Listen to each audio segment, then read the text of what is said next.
KCIM and Kick 106.7 Sports presents the New Way Ford Friday Night Scoreboard Show. We'll run down all the scores and talk to all the coaches over the next couple of hours to get you up to date on all the latest. The New Way Ford Friday Night Scoreboard Show is also brought to you by Culver's, Pepsi Gatorade, Brinks Exteriors, Bruner, Reinhardt and Morton, Next Gen Chiropractic, Feld Fire, Outlaw Graphics, Pizza Ranch, Top Loft Clothing, and by Mackey Motors. Now let's get caught up on all the night's action. Thank you, John. And I want to let you into the New Way Auto Group Scoreboard Show here on KCIM, as well as the Kick 106.7. We'll run through a bunch of scores as well as talk with all the area coaches. We got some interviews. Jim Mauldin over there doing interviews across the way for me as I'm sitting in the KCIM studio. Run through scores for you real quick. The ones that we have: Class 3A District 1, Creston on top of Carroll here in Carroll tonight, 50-21. And then this game was played Thursday, Heelan over Sioux City West, 49-7. Class 2A, District 8, Kemper Catholic Knights. You heard that game on 93.7 KKRL. They win their first district game as they move to 2-2, 1-0 in district play. They beat Roland Story 42-7. Greene County over Sadell 41-0. Des Moines Christian over Southeast Valley 52-12. Class 1A, District 2, Emmitsburg over East Sac County 40-3. Sioux Central Sioux Rapids beats Eagle Grove 44-26. Class A, District 7, ACGC on top of South Central Calhoun, 35-21. ACGC looking like a team that could run away with that district as they control their own fate. South Central Calhoun still in the race, as well as they will be in Manning next week. Southeast Valley loses to Earlham 60-14. It's Panora over Wayne, 35-6. 8-man District 7, the Arweva Rockets move to 4-0 as they beat West Harrison big, 75-18. It's Harris Lake Park on top of Newell Fonda, 26-18.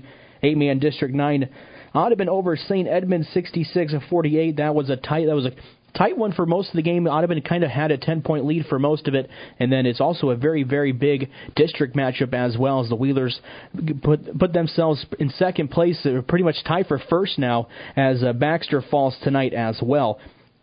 And as I said, that Baxter score, Glidden Ralston knocks off an undefeated ranked Baxter team there in 8-man District 9, 42-32. Then it's Caminita all over Coon Rapids Baird, 50-6. We'll hear from head coach Chris Moore, head coach Craig Roweter. Got a couple of those interviews ready for you here in just a little bit. Be back with more interviews here on the New Way Auto Group Scoreboard Show on KCIM and Kick 106.7. When you buy from a local business, like one of the New Way Auto Group dealerships, the money stays right here in the local community. Supporting local businesses helps our local economy, and that lets us help local organizations, schools, and giving back to our community. Good luck to all players from the New Way Auto Group dealerships with locations in Coon Rapids, Jefferson, and Pocahontas.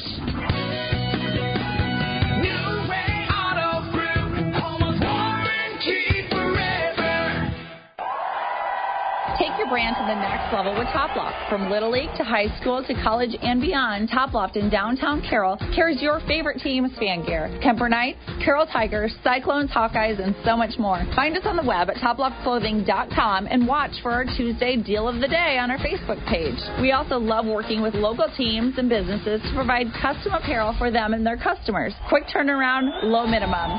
Elevate your brand to the top with Top Loft in downtown Carroll. Welcome to the New Way Auto Group Scoreboard Show. With me tonight right now is the head coach of the Coon Rapids Baird Crusaders, Chris Moore. The Crusaders fell tonight to Caminita 50-6. And so Coach Moore, as we were just talking here a second ago, that just wasn't the Crusaders' night tonight. No. Once again, what could possibly go wrong went wrong. Hats off to Cam. They got after us, and we just never found any flow to the game and just didn't respond from them punching us in the mouth all night. Yeah, so with your offense, did they make it hard for you to run the ball, throw the ball, all aspects, or all aspects? And we, like I said, we just couldn't get anything going. Run, we get a couple runs together, and then we either have a penalty or just miss block assignments and lose a bunch of yards and just kind of beat ourselves again, and just made it really tough all night for us to even dig out of the hole that we dug ourselves into. So well, let's look at the highlight. How was your touchdown drive, or how did that come apart? It was a defensive touchdown late in the game. Picked off the pass and did a little silly flicker back to Ethan Bauer, who then ran it in for a score late in the third or fourth quarter. Oh, have you been practicing trickery plays like that? No, that was just the kids having a little want-to get into the end zone, and it worked out. Well, hey, I mean, kudos to the kids for coming up with something out of the ordinary and being able to put it in the barn, I guess. Yeah, that's right. So, who stood out defensively then for you tonight? Cal and Wyatt played really well, and Colby Colton was all over the field for us. They did well, and at times the defensive line, played well, but we just, like I said, just couldn't get anything sustained all night long. So just they ran the ball, threw the ball, whatever. I'm sorry, but basically did what they wanted to do. Yeah, right. Heavy run team. They did catch us with a couple of big pass plays because they were just pounding the ball at us. We didn't tackle well. We were there for a loss, tackle for a loss, and just didn't finish the tackle. And what could go wrong went wrong. It's going to beat ourselves. Well, it sounds like you're headed back to the drawing board come Monday, huh? Yeah, 100%. It's on me. I got to get this team prepared. I failed tonight, and I got to get it figured out, and put our kids in a better situation to be successful. All right, I see. You have the Wheelers coming to Coon Rapids next week. What do you know about them? They've had our number ever since we went 8-man. It's homecoming, and we just took a beating tonight, and we got to be ready to respond and bounce back. Yeah. Well. Hey, here's the thing. Also, did you come out of the game injury free, or you didn't lose anybody? No, we lost Katie Oswald, possible concussion. Hopefully it's not. But that was the only injury we had all night. Well, at least you're not going into next week trying to really figure out a whole lot of things with injured players, et cetera, and such like that. So. Yep. No, I get credit to our boys. They battled all night, and things didn't go our way, but they kept their chins up and they kept playing all 4 quarters for us tonight. So I'm really proud of that effort too. Well, that's good. Well, knowing you, Chris, you'll get them all ready for next week, and we all know what homecoming week's like. It can be a challenge, but it can also be a good thing. So, good luck to you and the Crusaders next week. Hey, Jim, thanks. Appreciate talking to you, and go CRB. All right. Hey, that's been Chris Moore on the New Way Auto Group Scoreboard Show. Thank you for calling Brinks Exteriors. This is Allie. Hi. We recently had a tree fall on our house, and I'd like to get an estimate on roof damage. Sure. We offer free on-site consultations for all our services. Great. While I have you, could you refer me to someone who can replace a drafty window? Brinks does windows, too, with high-quality Energy Star products. What if we'd like to replace our siding? Brinks has you covered. Gutters? Doors? Our name says it all. Brinks Exteriors is your headquarters for all things exterior, from start to finish. Call 712-ROOF-PRO or visit BrinksExteriors.com. Since 1984, Culver's has been delighting guests one meal at a time with signature butter burgers made with fresh, never frozen Midwest raised beef. Pair it with Wisconsin cheese curds and made daily fresh frozen custard. Now that's a winning combination. Culver's famous custard is made fresh throughout the day, every day. With over 30 toppings to choose from, there is something for everyone. Grab a shake, malt, concrete mixer, or sundae. Find your favorite. Check out the flavor today online at culvers.com. Culver's, welcome to delicious.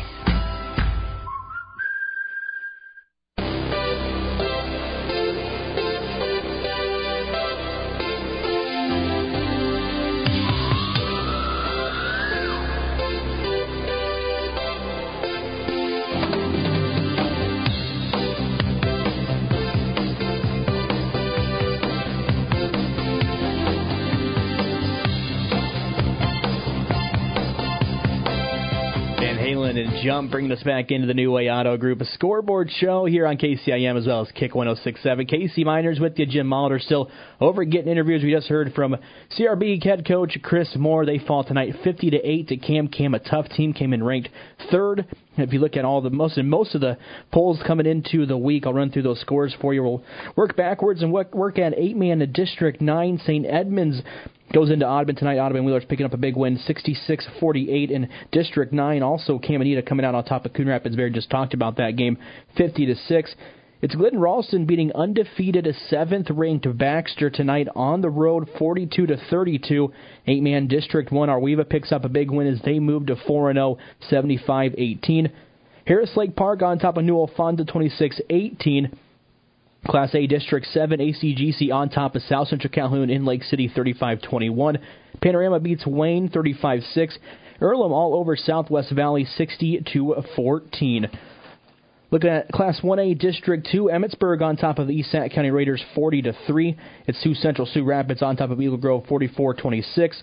Greene County beats Sadell 41-0. And then Kemper on top of Roland Story. You heard that game on 93.7 KKRL. Kemper wins 42-7. Des Moines Christian beats Southeast Valley 52-12.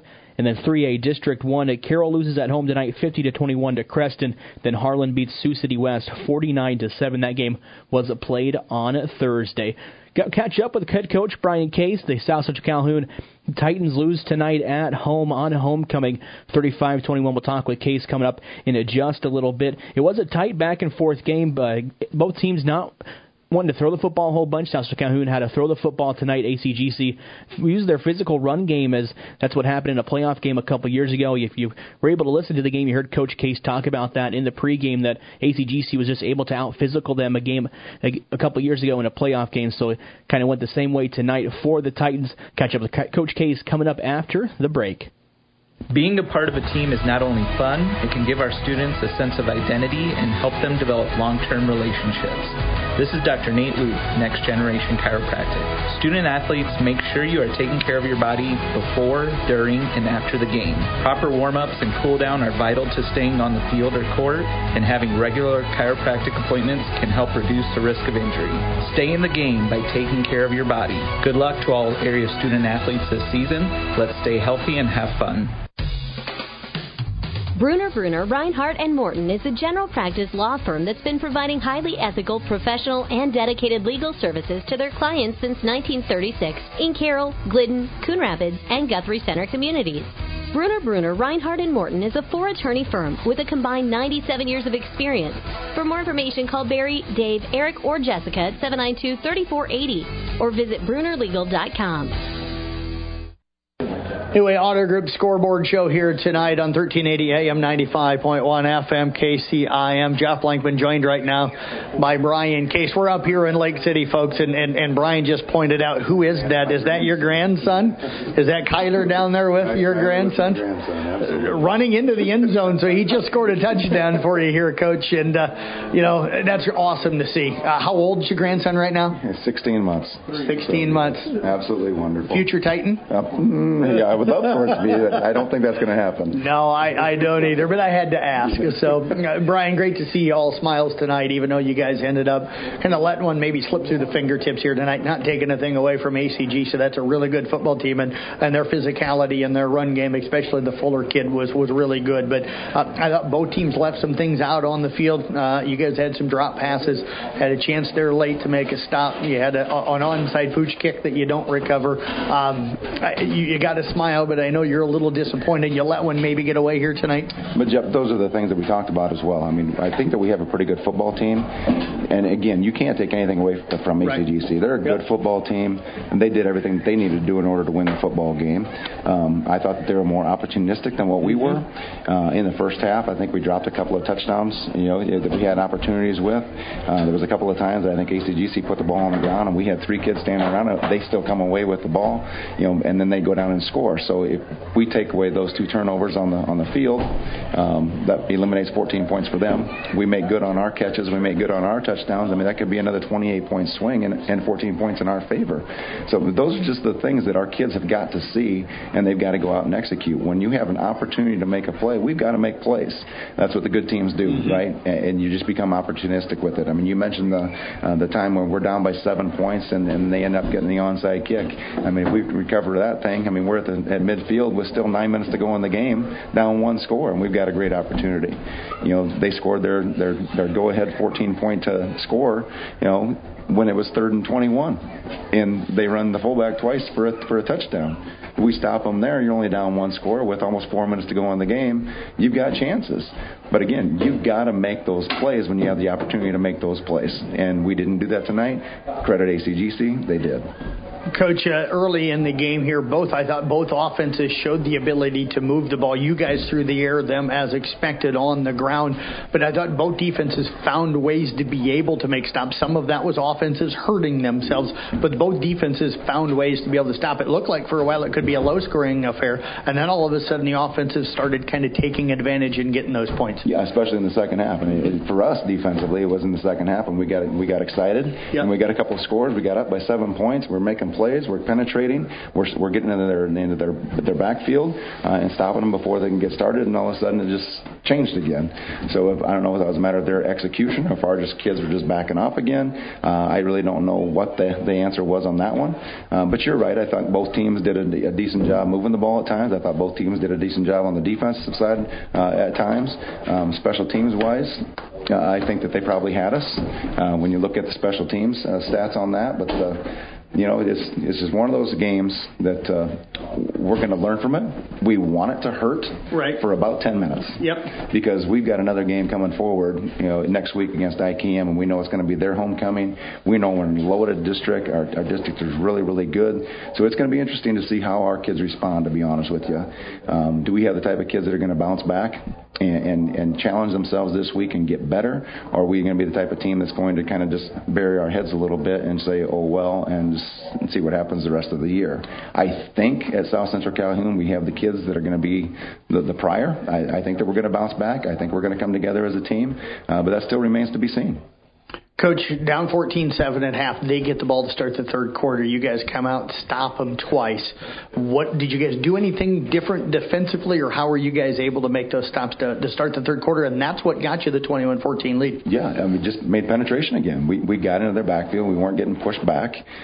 We were being the aggressor, which we wanted to do. We wanted them to make them react to what we were doing, and we did that for those 2 drives, and we put some points on the board. We got the crowd involved, right? You know, we actually went up it was it 14-13? Yeah. We actually ran a fake, and we were wide open in the end. We just didn't execute. You execute there, you're going up by 1, you never know what's going to happen again. But instead, you don't make the play. You're still down by 1 point. It's just those little things that you have to execute, and you have to make the plays when you have the opportunities to make plays. Coach, up 21-14, I thought it was crucial to try and get a stop there. They all of a sudden looked like they just started going left. It was either Fuller or the quarterback kept it and stuff and would almost follow him or take it on the option and then keep it. What did they see on their left side that they just kind of kept going there? They found something was working for them, obviously, and it was personnel on personnel. It's just one of those things. I mean, even if we flip kids, which we ended up doing, they end up going the opposite way with it. So they were picking on somebody, right? And that's just one of those things as a high school coach. That's one of the things you look at. You kind of look at a film and it's like, who can I run at, who can I throw at, and who can you pick on? And they found something. And then they did. I think you guys flipped. And then on that 3rd and goal from the 21, all of a sudden they go right, 2 straight plays. Did that catch the defense off guard at all, do you think? I don't think so. Okay. Again, we just didn't make the plays. I don't know if we just kind of relaxed saying, okay, we had 21 yards to play with or what, but they turned that 21 and then all of a sudden they're down on the 3-4 yard line, and it makes it pretty easy for their offense that way. But, again, it was one of those situations we just had to step up and make the play. credit them. They made the play. We didn't. You guys had some chances. I thought you found the seams open tonight and the slants were open. What did you see in the pass game, and why were you guys trying to attack there? Well, yeah, I mean, that's exactly when you spread the field and you have those opportunities. Reading that outside backer, if he's going to go with our swing route and so forth, and we've got the slants that are wide open with it, especially when they were sitting with the one high safety. They went to a two high safety look later on. Makes it a little bit tougher, so then you have to attack the edges. So even when we run opportunities with kids, we try to get one-on-one matchups and so forth. We got to be smarter about the routes that we're running. Right. I do give kids option routes out there, and they got to recognize the defense and see where they're at on the field and run routes accordingly. And we weren't very smart about that tonight either. So that might be a situation where I'm starting to call one-on-ones, and I'm actually going to start calling the plays, the routes that they're going to run. But I really don't want to do that. I want to trust our kids. Tonight it just didn't work out. Coach, you mentioned that ICAM Manning next week. We'll have that game on KKRL for everybody with Casey Miners on the call. The last I knew, they were up 38-37. They scored with like 14 seconds left, missed the two-point conversion. So as you and I were talking, I know that game's probably final, but could be a matchup of 2 3-1 teams. So I still think, I said tonight, I thought this might be the district championship game, but it's not over yet. You guys got to maybe win out to finish second here in this district. Well, that's exactly what we talked about. It's just, we still have opportunities out in front of us, and you never know if somebody's going to jump up in our district and beat ACGC as well. I mean, there could be a three-way tie. All that kind of stuff just kind of comes into play. So we just got to keep on playing. We knew that ICAM Manning is going to be really good, and we got to go down there for their homecoming as well. So, again, we just got our backs against the wall right now. We got to be able to respond next week going to ICAM.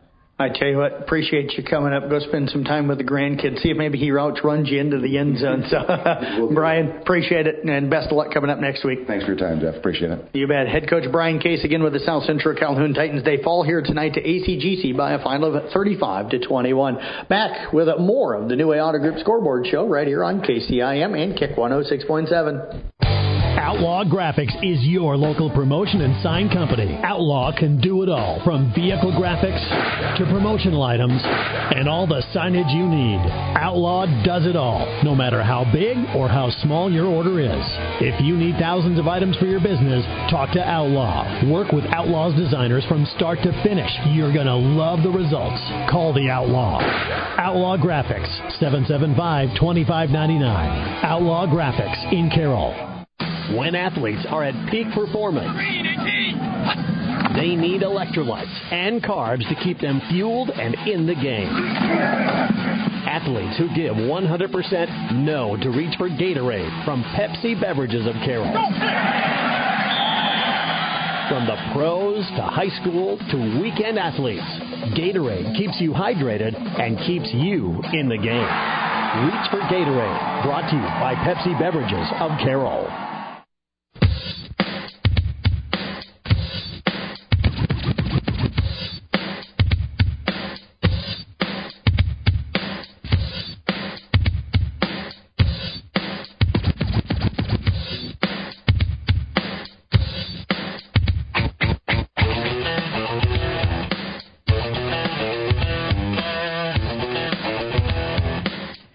Back into the New Way Auto Group Scoreboard Show here on KCIM as well as a Kick 106.7. We were able to get some more scores while we were gone. We'll check out Class 3A District 1. Creston over Carroll tonight 50-21. MOC Floyd Valley beats Lamar's 18-13.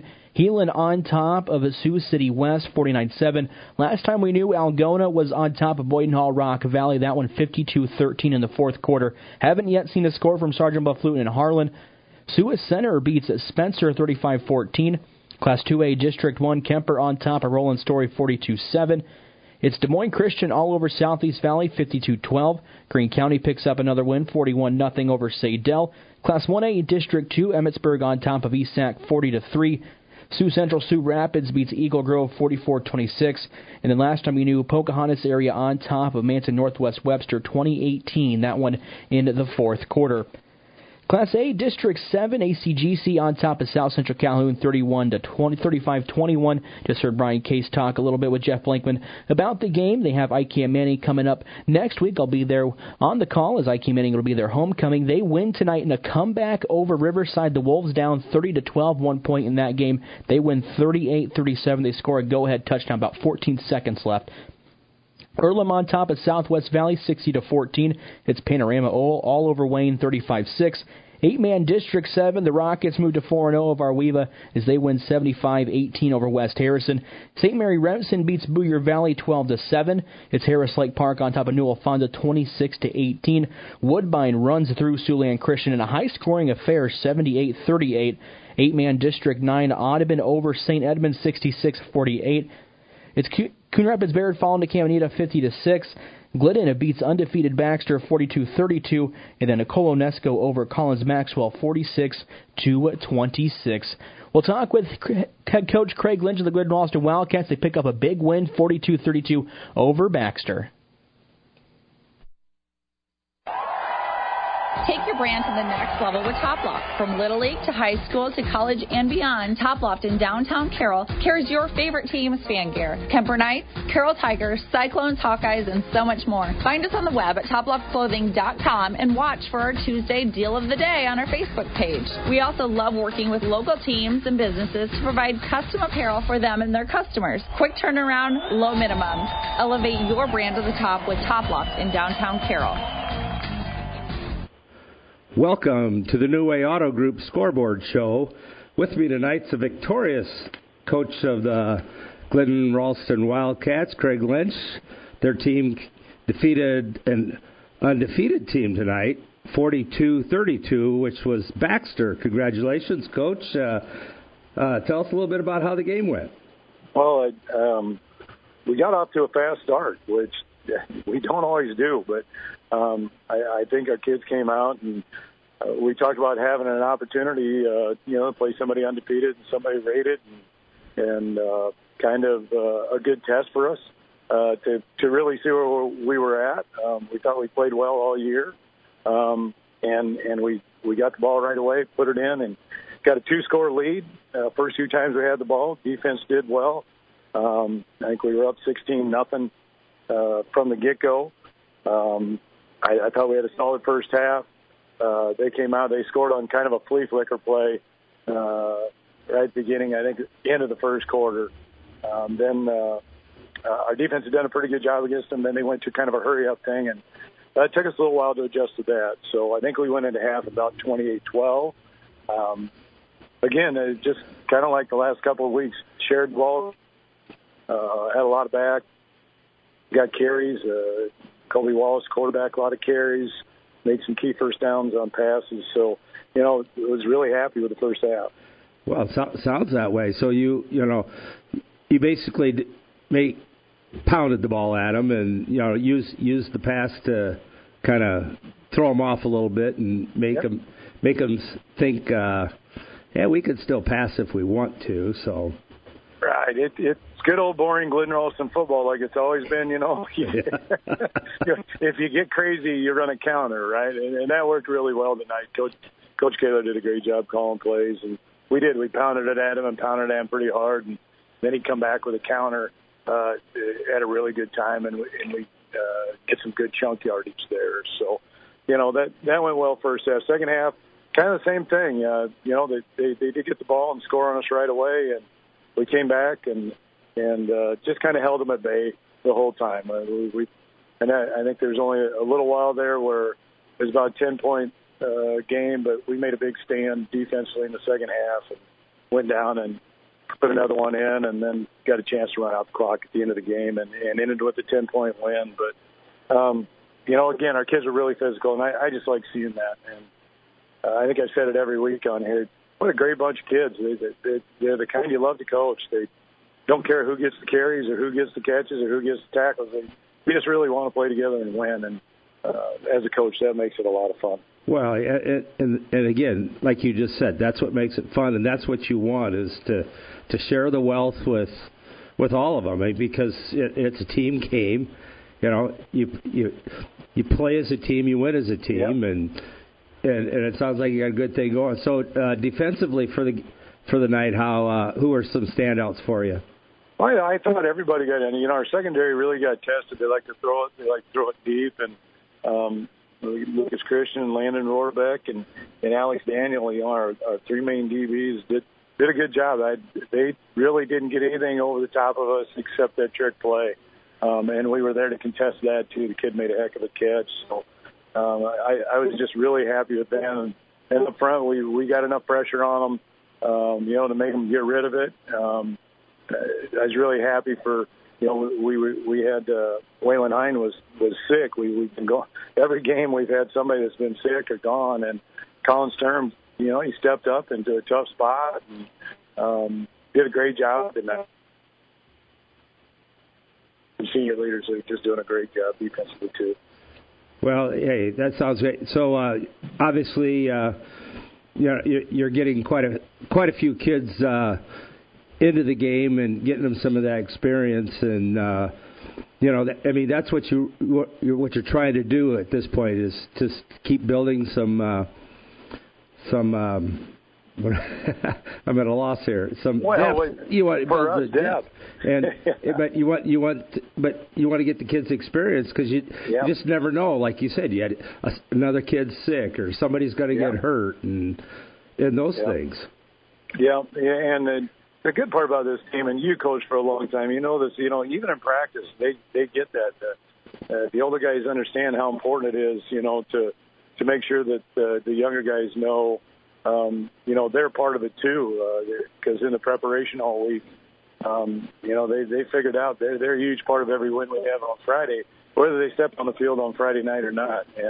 And that's been happening in practice too. I guess that's why I've been so pleased. Our younger guys, and they take it upon themselves to give the older guys a good look in practice and make sure we're ready.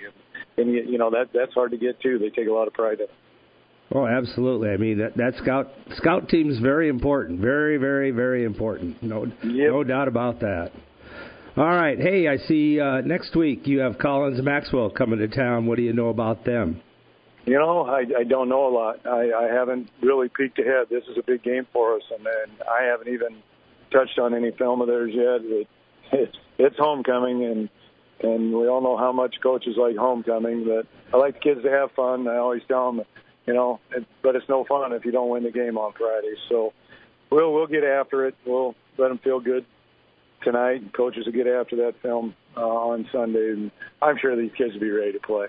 Well, it sounds like you got them a little bit on a roll now, and so now all you got to do is just keep that thing rolling.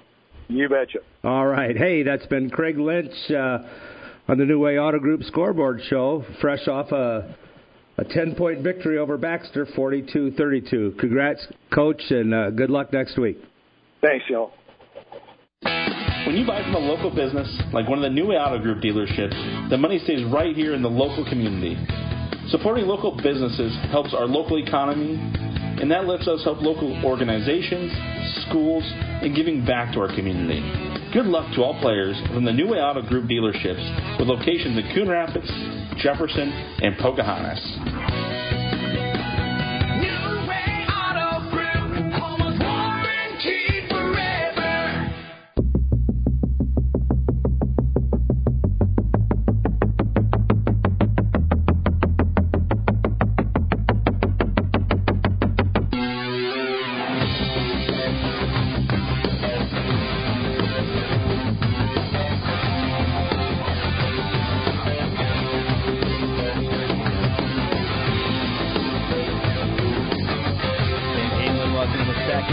Auto Group, a Scoreboard Show. Casey Miners with you here on Kick 106.7 as well as 1380 AM, 95.1 FM KCIM. Just heard from head coach Craig Lynch, the Glen Ralston Wildcats. They pick up a big win over a ranked Baxter team, 42-32. That district is going to be a crazy one as it keeps going down. We'll give you those district scores as Audubon came up with a big win tonight over St. Edmunds. St. Edmunds lost last week in overtime to Baxter, so the Wheelers put themselves in great position to potentially win out and win a conference district championship. Audubon beat St. Edmunds 66-48.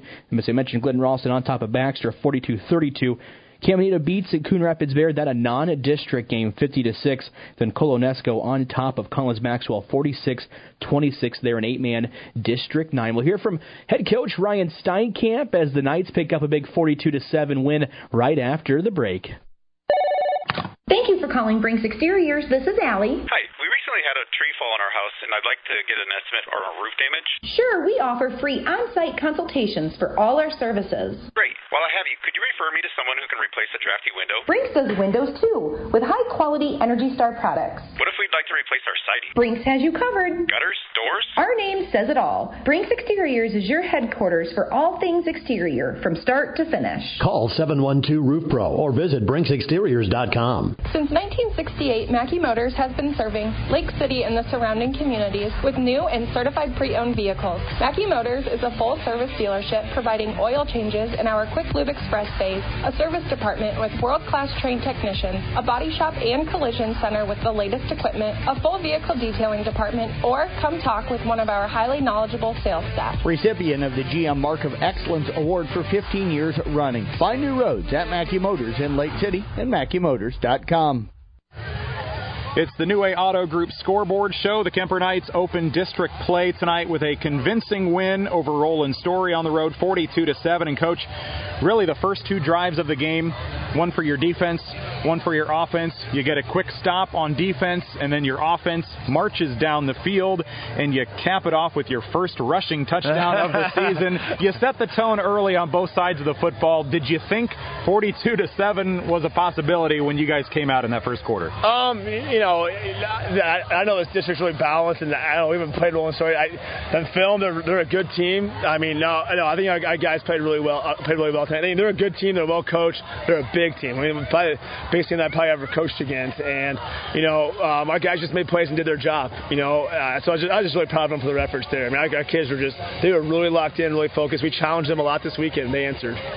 He didn't start at quarterback tonight, but DJ Vanami made an impact. He scored on the quarterback sneak to begin the scoring for you guys. Came in and played a receiver quite a bit tonight. He caught a 14-yard touchdown catch at the end of the first quarter. With Brock Bading throwing so well and DJ still trying to get that shoulder back to 100%, how important was it to have him on the field tonight making those plays? It was obvious that it made a difference. Yeah, he's obviously a heck of an athlete, has great speed too. So, Brock has just showed us the first couple of weeks that he's really capable of being a commander out there. So, yeah, it's definitely a great weapon to have out there. You get touchdowns on your first two offensive series, and then Carson Canny lights it up with a 60-yard punt return touchdown. At that point in the game, I can't think of anything that was not going well for you guys. There might have been a couple penalties that later in the game, I think penalties might have been a little annoying for you guys, the 5-yard offensive penalties with early motion and things like that. But at least up to 21-0. Was there anything that you were worried or concerned about, or were you guys checking all the boxes? Don't get me started on the penalties. Oh, my goodness. But, we got to clean that up for sure. But, that punt return was just beautiful on all parts. That was one of the fun ones where he made a couple guys miss, got a block, another guy missed, and the sidelines just jumped up and down. So that was just great to see. We put a lot of time in those special team returns, and Coach Stevens has done a great job on that. So that was just awesome to see. Anytime you get special teams touchdown, that's a huge advantage in the game. Didn't score anymore the rest of the second quarter. You got to the red zone a couple times. What were you seeing that didn't allow you guys to get in the end zone? You got to the 10 or the 15 a couple times, but had to settle for a missed field goal, and then I think there was a sack or something that took you guys back, and you went for it on fourth. But a couple plays down in the red zone that didn't come away with points. How are you feeling going into halftime with those couple drives? It wasn't the greatest. I think we got a little too cute. We didn't we're trying a few things that we saw. It was open, but we knew it was good play calling, but maybe we were just trying things that we hadn't done in practice a ton. It was open, but it wasn't what got us down there. So maybe we just stuck with it. That's kind of what happened to start the second half too. And they came out, attacked the weak side zone, which we didn't really expect that, and they came right down our throat. So then we fumbled it. Not 3 and out, and fumble to start the second half was not a great start, but man, credit to our kids for bouncing back. Then defense locked in, and offense marched down, scored a couple touchdowns. So that's what we talk about our kids, next play responding, and a great effort for them. Yeah, the one point on the night where it looked like Roland Story might be able to start putting something together, they get that touchdown on some big chunk running plays. You guys fumble it on a 4th down and short, but they aren't able to do anything. If they could have punched it in, it might have been 21-14. Instead, you guys take it right down the field, quickly score again, and then I think you guys pretty much scored the rest of your drives the rest of the night. You get a touchdown from, let's see here. I'm trying to read my writing here. Yeah, Simons. He gets a touchdown. You get a touchdown catch from Gherkin, and then a Kason Pierce touchdown run to end the night. I want to talk about Will Simons for a moment. Seemed like you guys found something maybe with him running the football tonight. I thought all of our O-line blocked the line very well. Kason did a great job running. Kent did a good job running. But man, Will just, he laid the boom a few times. It's like that. He's a tall kid, so he's like 6'2", so when he falls forward, it's a couple 2-3 yards. So yeah, that was great seeing. We'll talk about our player of the game for a moment. We gave it to Brock Bading tonight. Just an incredible night passing the football. I had him for only 4 incompletions, 275 yards or so, a couple touchdowns, and talking about some of the plays he made where he rolls out to the right, keeps his eyes down the field, looks, fires, and finds a guy for a touchdown or a big first down play. For somebody that came into the season as kind of the third-string quarterback, you guys might have hit on something. With DJ Vanami, you can let him heal a little bit. Do you feel pretty confident with Bading running this offense? Yeah, he's done a great job. So it's awesome to see that. He's putting in the time, putting the work. He's calm and cool back there. So yeah, he's doing it. It's a nice surprise to have. Definitely happy with how much he has contributed this year. First 2 times I saw you guys this season, you won or lost on the last play of the game. Tonight, no question about it. Early on, you guys take control, dominate, run away with it. Next week, you're on the road again at Greene County. How do you feel 4 weeks in, 2-2 on the season, 1-0 in district play with the date with the Rams next week? Where's this team at right now? No, just one game at a time. District, every game important because of the seeding. So we're focused. I tell the guys, enjoy this game tonight. You step off that field, then it's Greene County. Start 0-0. Focus on them, because that's always a tough opponent.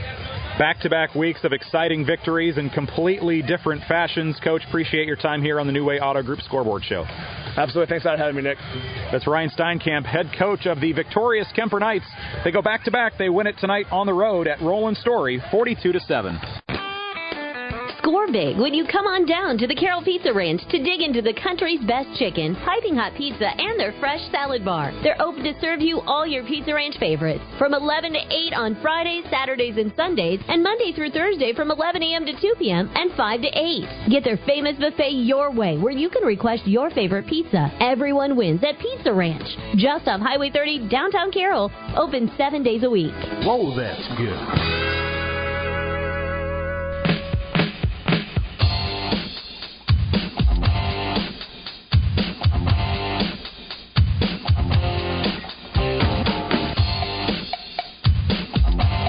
Dig it.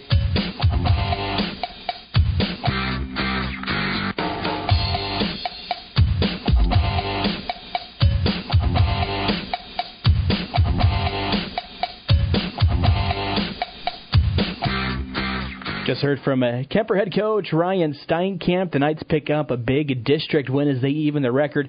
2-2, 1-0 in district play, 42-7 over Roland Story. Before we get going and I read through some scores, I want to thank Hy-Vee providing food tonight for the guys that were out calling games, and also us back here in the studio. So big shout out to Hy-Vee for bringing in a meat and cheese tray and some crackers tonight for us as we are here until midnight. We're approaching close to the top of the hour. Let's run through scores as we're only missing one score so far tonight. So anybody knows the Pocahontas or Manson Northwest Webster score, go ahead and either call us here and so we can get that score for you. Class 3A District 1, Creston on top of Carroll 50-21. It's Heelan over Sioux City West 49-7.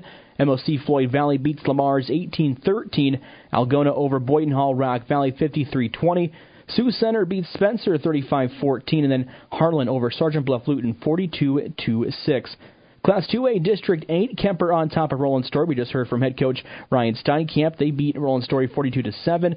It's Des Moines Christian all over Southeast Valley 52-12. Greene County beats Sadell 41-0. Class 1A District 3, Emmitsburg over East Sac County 40-30.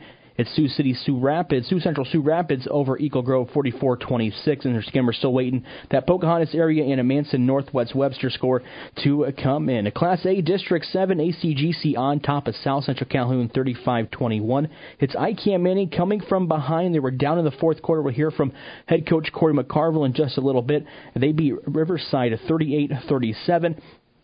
Earlham on top of Southwest Valley 60-14. Panorama on top of Wayne 35-6. 8-man District 1, Arweva over West Harrison 75-18. St. Mary's Remsen over Boyer Valley 12-7. It's Harris Lake Park over Newell Fonda 26-18. Then Woodbine puts up 78 on Siouxland Christian as they beat them 78-38. 8-man District 9, Audubon on top of St. Edmunds 66-48. Canada beats Coon Rapids Bayard 50-6. Glidden Ralston beats Baxter 42-32. Then Colonesco on at top of Collins Maxwell 46-26. We'll go ahead, step away, take a break. Hear from head coach Corey McCarville as the I.K. Manning Wolves come up with a 38-37 win in Week 4. When athletes are at peak performance, they need electrolytes and carbs to keep them fueled and in the game.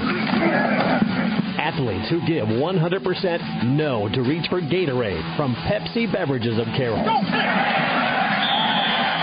From the pros to high school to weekend athletes, Gatorade keeps you hydrated and keeps you in the game.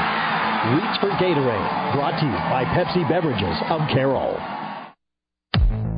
Feld Security of Carroll is the choice of homeowners and business professionals.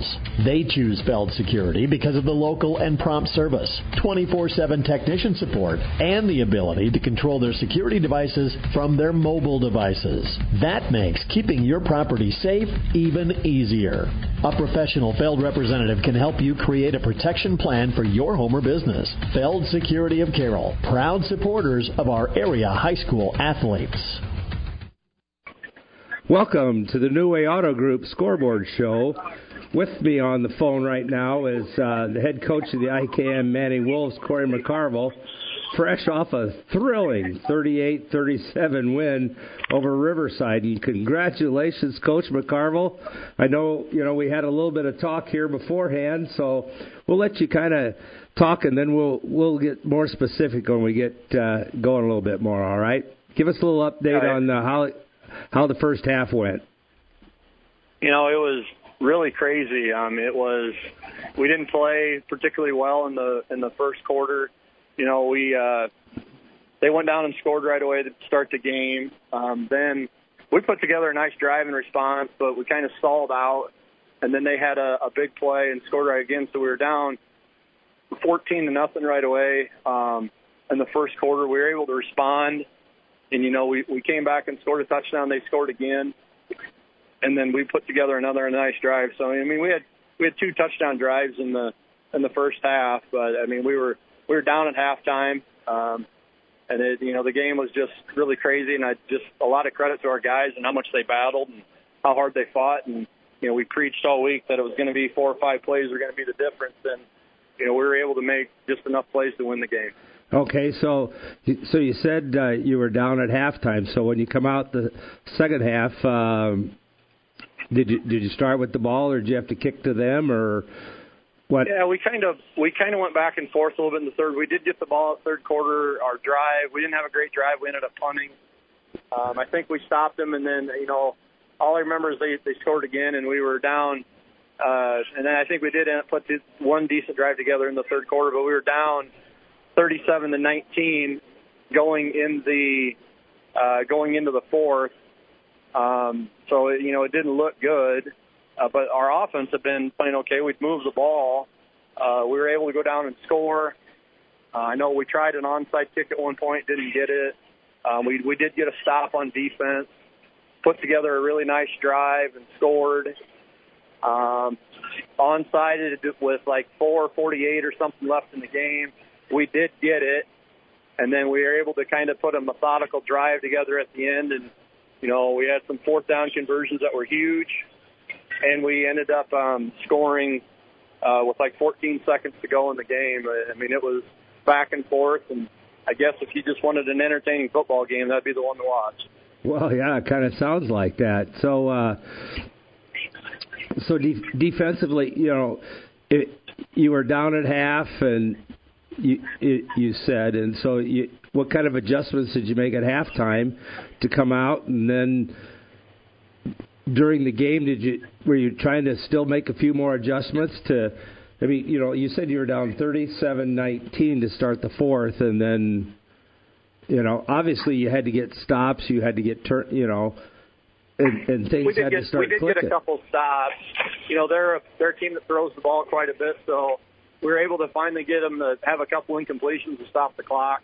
They were really effective with the screen play, and we finally got a stuff on that play that stopped the clock. You know, that kind of helped us out as well. And we made a couple of adjustments with our personnel, and it worked a little bit better. But, yeah, we still got a lot of things on defense we got to get cleaned up. Yeah, so offensively, pretty much running the ball at them tonight, or do you get some mixed in half, some throws? I don't have the stats in front of me, but I thought we were pretty balanced. I know all of our guys really did a great job offensively. I mean, you score 38 points, you're going to need a bunch of guys to do stuff. Davis Rasmussen had some really big runs and a really big catch. Ross Guzla had some really nice catches. Ben Langle had some huge runs, and I don't know how many touchdowns he scored. Ben Ramsey made some huge throws in the fourth quarter. I mean, I know Lane Sams had a big run and a big fourth down catch that we had to have. I mean, there was just some crazy stuff, some plays that we had to have, and I give all the credit in the world to those guys. Plays we had to have, and they made them. Well, it kind of sounds that way, and so, hey, you know what? A win's a win, and kudos to you and your kids for fighting back from being down 37-19 going into the fourth quarter. I mean, you know, sounds like there wasn't any quit in them. They said, you know what, we can still get this game.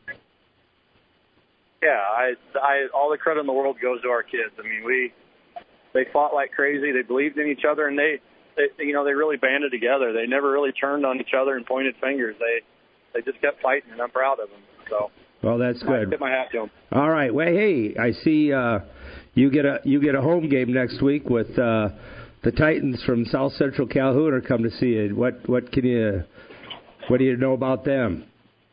Well, I know Coach Case is one of the better coaches you'll find in the state, and they're a really good football team, and they're really good on offense and defense, and it's going to be a heck of a challenge for us, and we're going to have to play much better defensively than we did this week, and we're going to have to try to put together another game plan where we can score some points, and it's going to be a challenge, and hopefully we get them prepared. Well, you'll be on KIKD next week, so good luck to you and the boys and the coaching staff, and put together a good game plan to hopefully come out with a victory. I appreciate it. Thank you. All right, that's been Corey McCarville, the head coach of the IKM Manning Wolves. Outlaw Graphics is your local promotion and sign company. Outlaw can do it all, from vehicle graphics to promotional items and all the signage you need. Outlaw does it all, no matter how big or how small your order is. If you need thousands of items for your business, talk to Outlaw. Work with Outlaw's designers from start to finish. You're going to love the results. Call the Outlaw. Outlaw Graphics, 775-2599. Outlaw Graphics in Carroll. Score big when you come on down to the Carroll Pizza Ranch to dig into the country's best chicken, piping hot pizza, and their fresh salad bar. They're open to serve you all your Pizza Ranch favorites from 11 to 8 on Fridays, Saturdays, and Sundays, and Monday through Thursday from 11 a.m. to 2 p.m. and 5 to 8. Get their famous buffet your way, where you can request your favorite pizza. Everyone wins at Pizza Ranch, just off Highway 30, downtown Carroll, open 7 days a week. Whoa, that's good.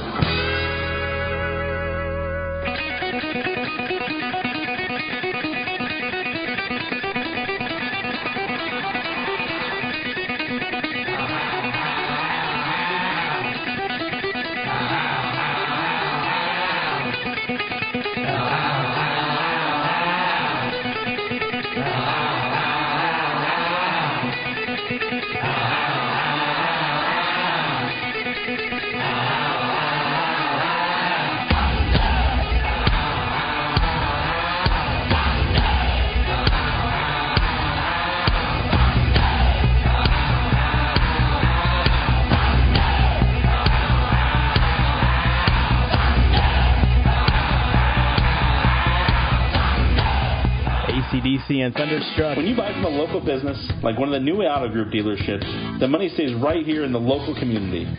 Supporting local businesses helps our local economy, and that lets us help local organizations, schools, and giving back to our community. Good luck to all players from the New Way Auto Group dealerships with locations in Coon Rapids, Jefferson, and Pocahontas.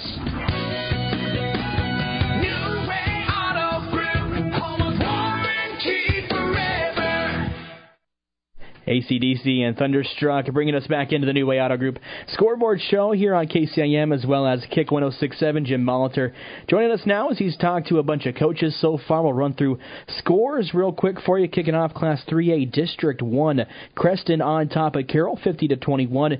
It's MOC Floyd Valley beating Lamar's 18-13. This one played on Thursday. Heelan over Sioux City West 49-7. Algona all over Boyden Hall Rock Valley 53-20. Sioux Center 35, Spencer 14, and then Harlan beats Sergeant Bluff Luton 42-6. In Class 2A District 8, it was Kemper Knights over Roland Story 42-7.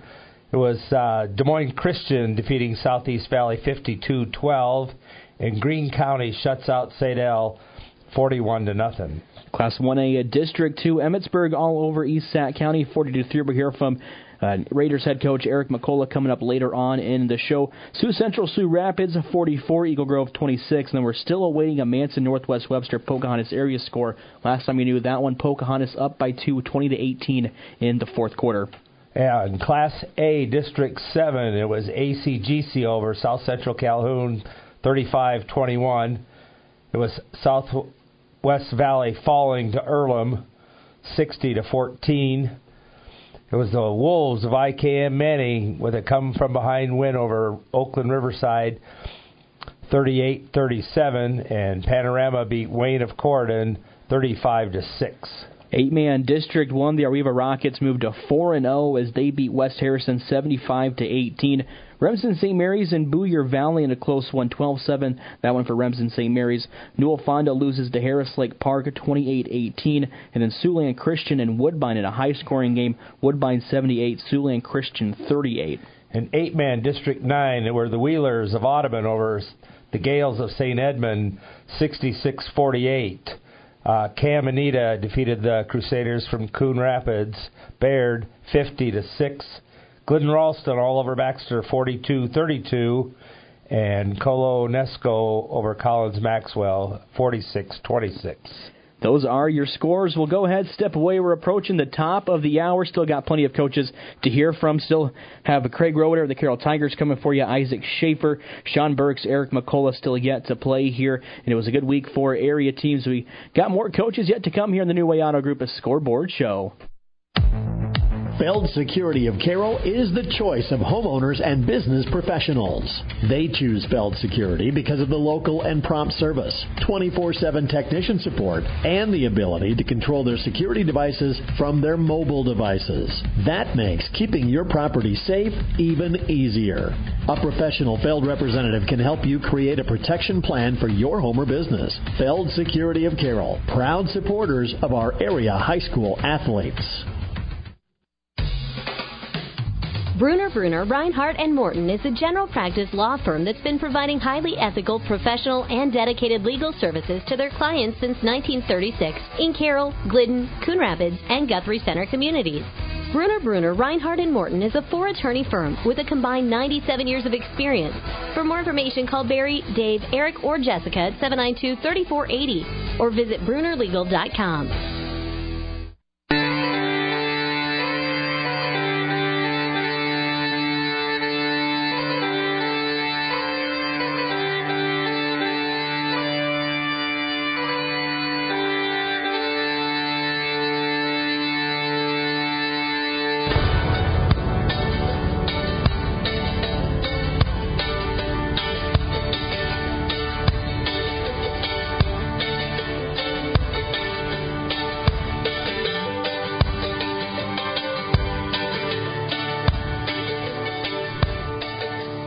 Copperhead Road and Steve Earle welcome you back into the New Way Auto Group, a scoreboard show. About a minute till the top of the hour. We just read scores off a little bit ago.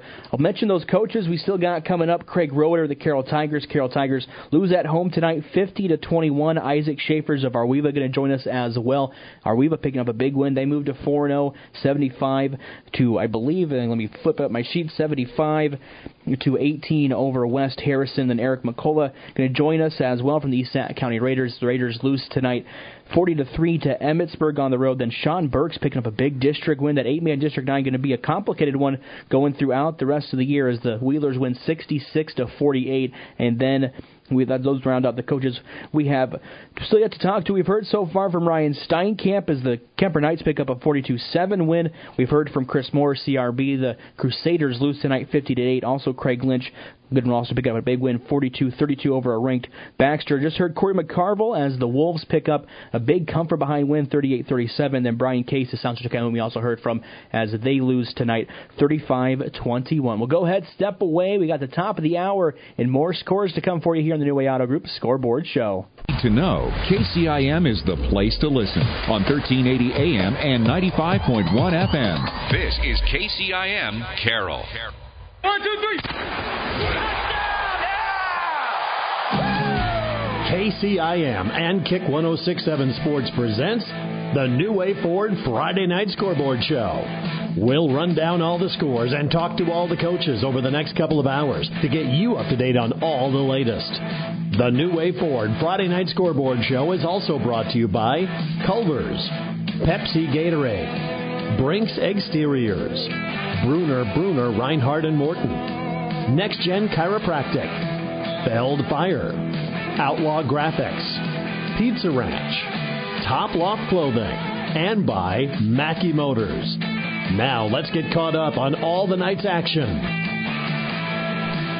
KC Miners, Jim Molitor with you as we're into the second hour of the New Way Auto Group, a scoreboard show here on KCIM as well as Kick 106.7. Jim, we're going to kick it off in Class 3A District 1. Creston on top of Carroll 50-21. It's MOC Floyd Valley beating Lamar's 18-13. Helena beats Sioux City West 49-7. That game was played last night. Algona all over Boynton Hall Rock Valley 53-20. Sioux Center beats Spencer 35-14. Then Harlan destroys Sergeant Bluff Luton 42-6. All right, Class 2A, District 8. It was the Kemper Knights over Roland Story, 42-7. Des Moines Christian defeated Southeast Valley, 52-12. And Greene County shuts out St. El, 41-0. Class 1A, District 2, Emmitsburg on top of East Sac County, 40-3. It's Sioux Central Sioux Rapids as they beat Eagle Grove, 44-26, and still awaiting that Manson Northwest Webster Pocahontas area score. If anybody's got it, go ahead and call us here at the radio station so we can get that score for you. We're searching online, unable to get it. All right, Class A, District 7. It was ACGC over South Central Calhoun, 35-21. IKM Manning slips by Riverside, 38-37. Earlham defeated Southwest Valley, 60-14. And Panorama over Wade of Corden, 35-6. 8-man District 1. Booyer Valley loses to St. Mary Remsen 12-7. It's Arweva over West Harrison 75-18. Newell Fonda loses to Harris Lake Park 26-18. Then Woodbine over Siouxland Christian 78-28. 8-man District 9. It was Audubon over St. Edmund 66-48. Cam defeated the Coon Rapids Baird Crusaders 50-6. Glidden Ralston defeats they pegged the first loss on Baxter 42-32, and Colonesco beats Collins Maxwell 46-26. As Jim just mentioned, the Audubon Wheelers come up with a big win tonight, 66-48 there in 8-man at District 9. We'll talk with Sean Burks coming up after the break. When you buy from a local business, like one of the New Way Auto Group dealerships, the money stays right here in the local community. Supporting local businesses helps our local economy, and that lets us help local organizations, schools, and giving back to our community. Good luck to all players from the New Way Auto Group dealerships with locations in Coon Rapids, Jefferson, and Pocahontas. New Way Auto Group, home of warranty forever. Being a part of a team is not only fun, it can give our students a sense of identity and help them develop long-term relationships. This is Dr. Nate Luke, Next Generation Chiropractic. Student athletes, make sure you are taking care of your body before, during, and after the game. Proper warm-ups and cool-down are vital to staying on the field or court, and having regular chiropractic appointments can help reduce the risk of injury. Stay in the game by taking care of your body. Good luck to all area student athletes this season. Let's stay healthy and have fun. Welcome to the New Way Auto Group Scoreboard Show. With me now is the head coach of the Audubon Wheelers, Sean Burks. The Wheelers had a nice win tonight over the Gales of St. Edmund, 66-48. Congratulations, Coach Burks, and give us a little synopsis about how the game went. Yeah, thanks. It was a nice win for us. We came out of the gates. They scored on the first play on a big touchdown pass, but thankfully we bounced right back. We scored a touchdown. We went for two and got it, and then they punted. We scored again. They punted. We returned it for a touchdown. So we turned around. We were up 24-6 after allowing a touchdown on the first play of the game. So really proud of the way the kids responded. Then it kind of got to be a shootout for a little bit. It was 30-20 after the first quarter. 38-28 at half. Only one touchdown in the third quarter, so it slowed down in the middle. And then I think we outscored them 22-20 in the fourth. So I think by quarter, we went 38-6-22, and they went 28-0-20. So kind of the scoring kind of ratcheted up late in the game. Unfortunately, we gave up a couple big pass plays, and we allowed them to recover an onside kick. And we had the game up to 4 scores, a chance to put the JV in.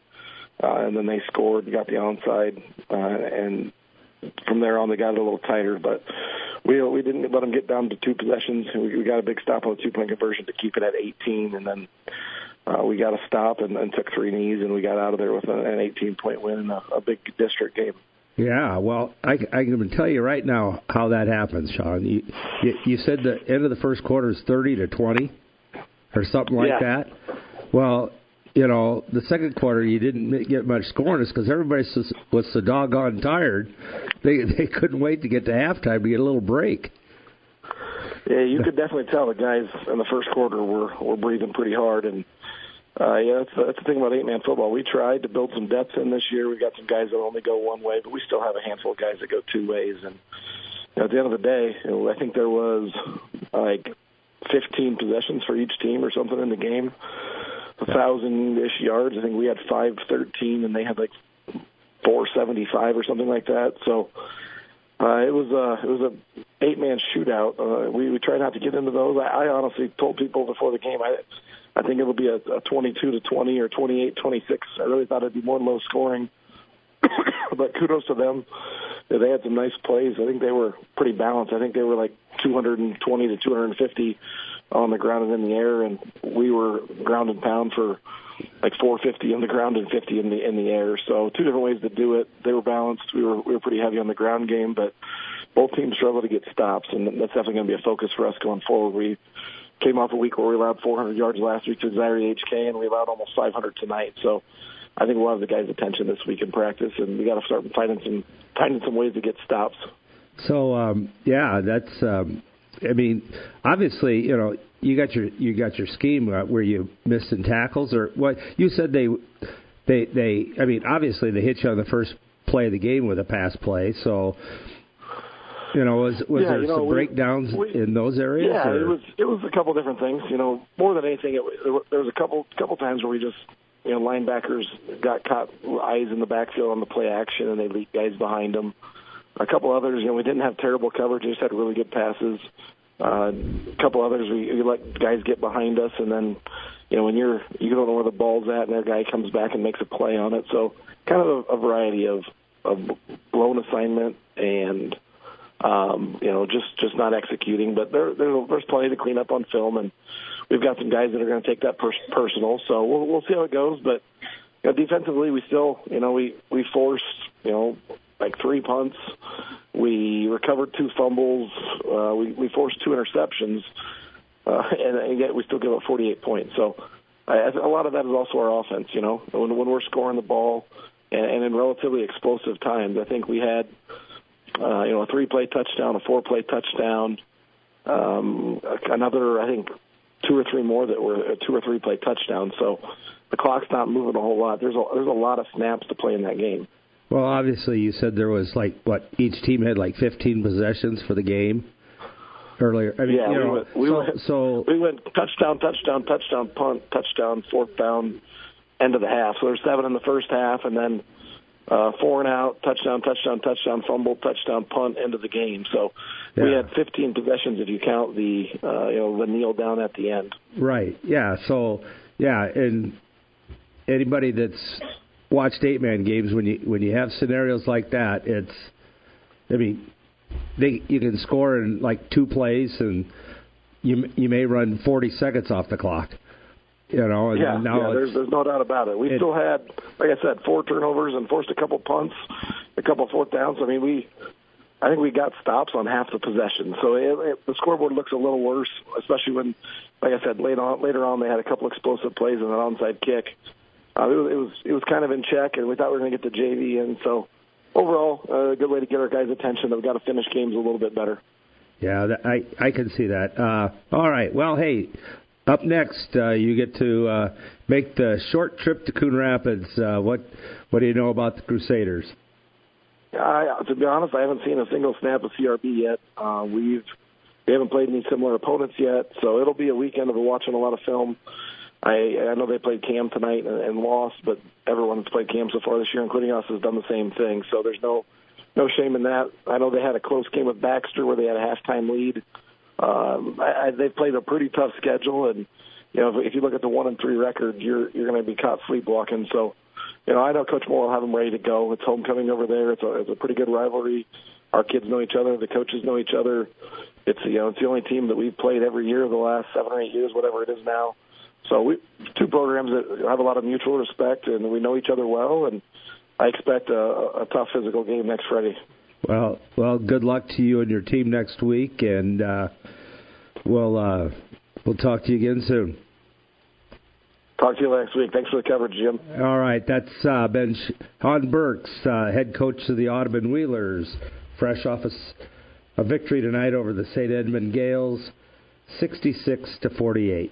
Since 1968, Mackey Motors has been serving Lake City and the surrounding communities with new and certified pre-owned vehicles. Mackey Motors is a full-service dealership providing oil changes in our Quick Lube Express bays, a service department with world-class trained technicians, a body shop and collision center with the latest equipment, a full vehicle detailing department, or come talk with one of our highly knowledgeable sales staff. Recipient of the GM Mark of Excellence Award for 15 years running. Find new roads at Mackey Motors in Lake City and MackeyMotors.com. Outlaw Graphics is your local promotion and sign company. Outlaw can do it all, from vehicle graphics to promotional items and all the signage you need.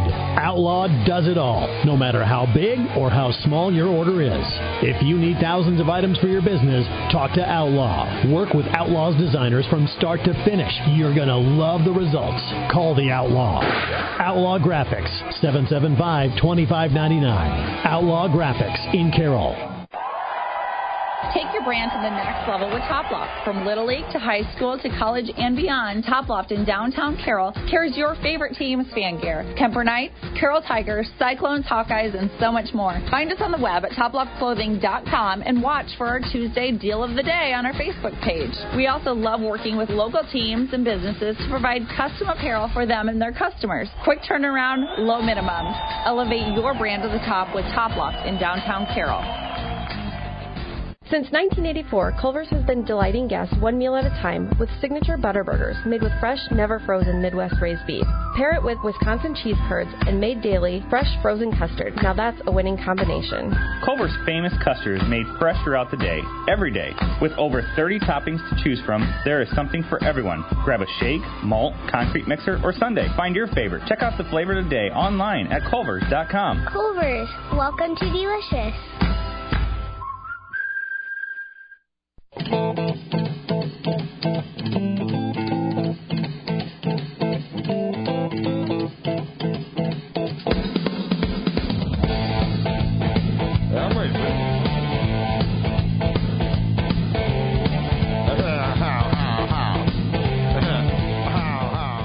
And Jim Molitor over here singing ZZ Top as we come back into the New Way Auto Group Scoreboard Show here on KCIM and Kick 106.7. Looking at scores, Jim, you can kick us off with Class 3A at District 1. All right. It was Creston over Carroll, 50-21.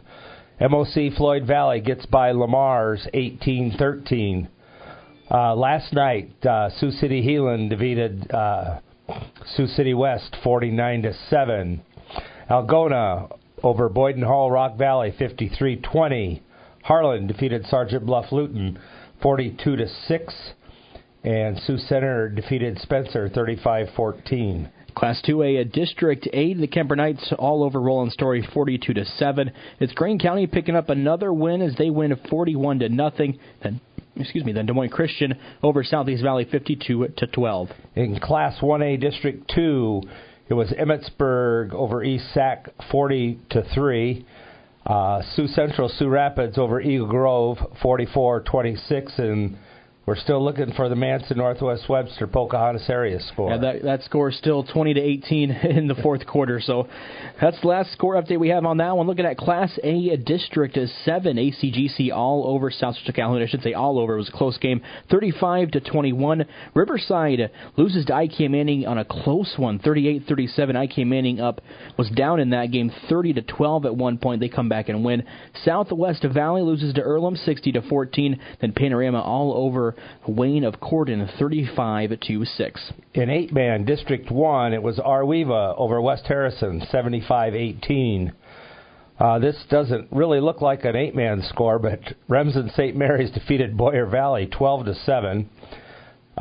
Harris Lake Park over Newell-Fauna 26-18, and Woodbine beats Siouxland Christian in a shootout 78-38.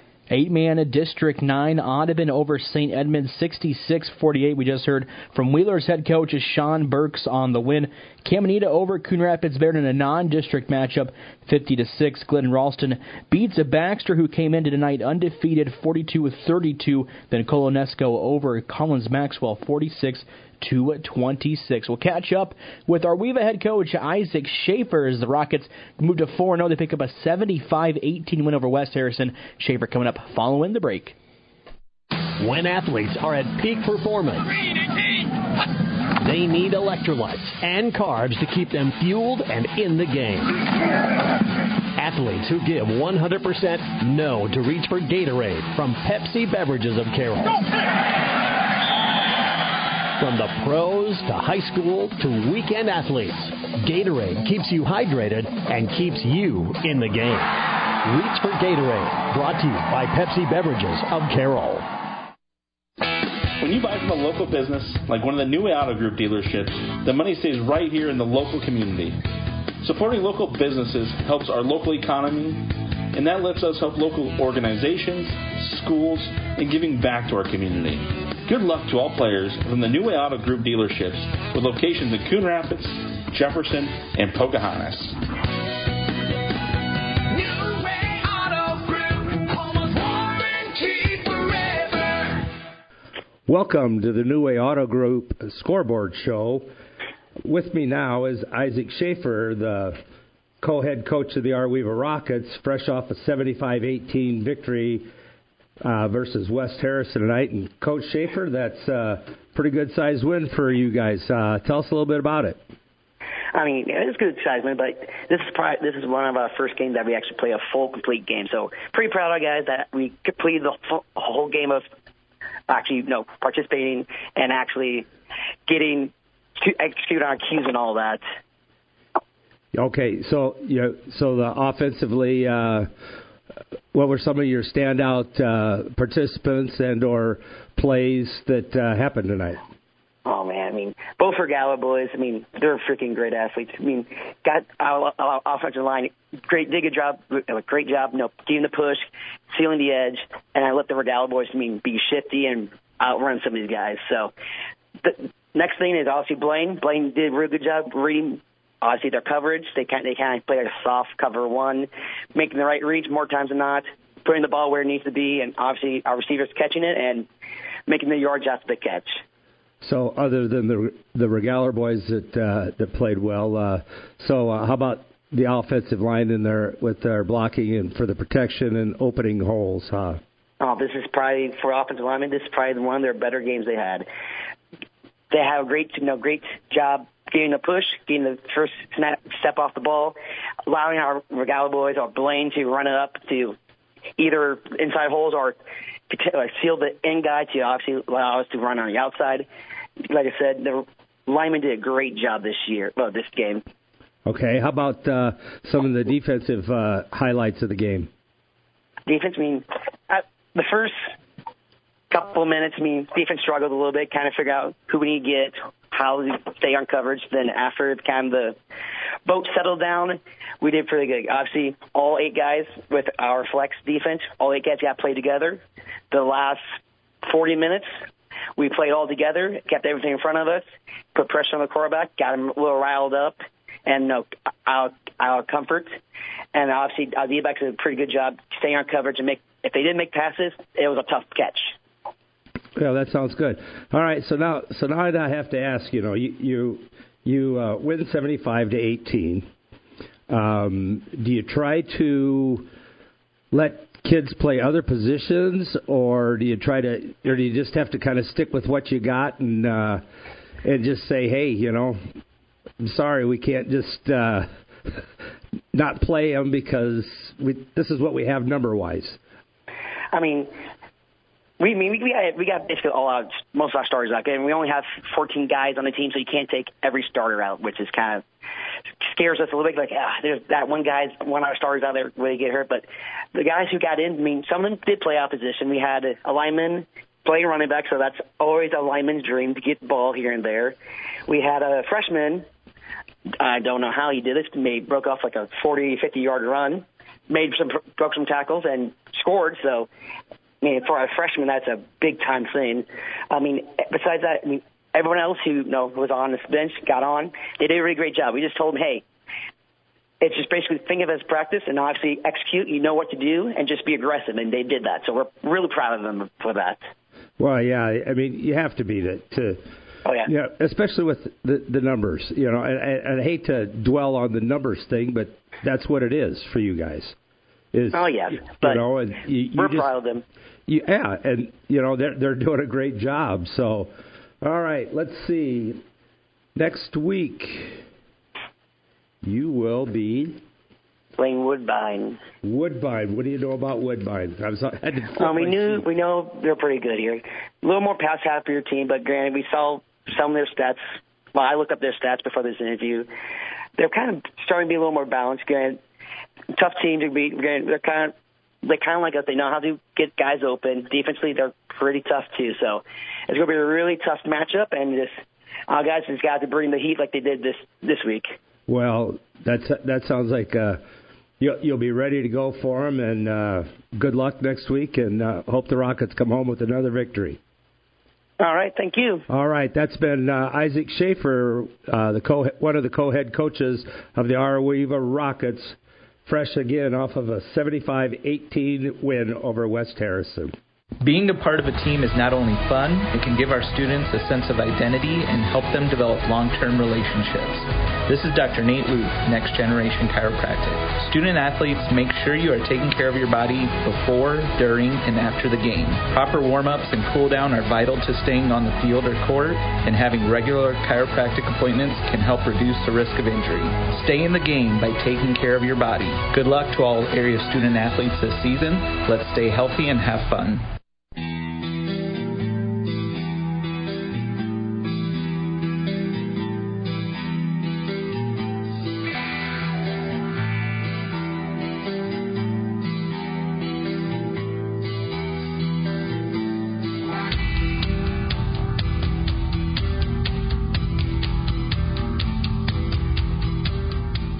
Enter Sandman, bringing us back into the New Way Auto Group, a scoreboard show here on KCIM, as well as a kick of 106.7. Just heard from Isaac Schaefer, the head football coach of the Arweva Rockets. Rockets pick up a 75-18 win over West Harrison. They got Woodbine coming up next week. Going to be a high-scoring game. Arweva put up 75 tonight, and so did Woodbine. Woodbine put up 78, so don't know if those two scores will hold up and be quite the same, but we should see a high-scoring game next week between those two teams.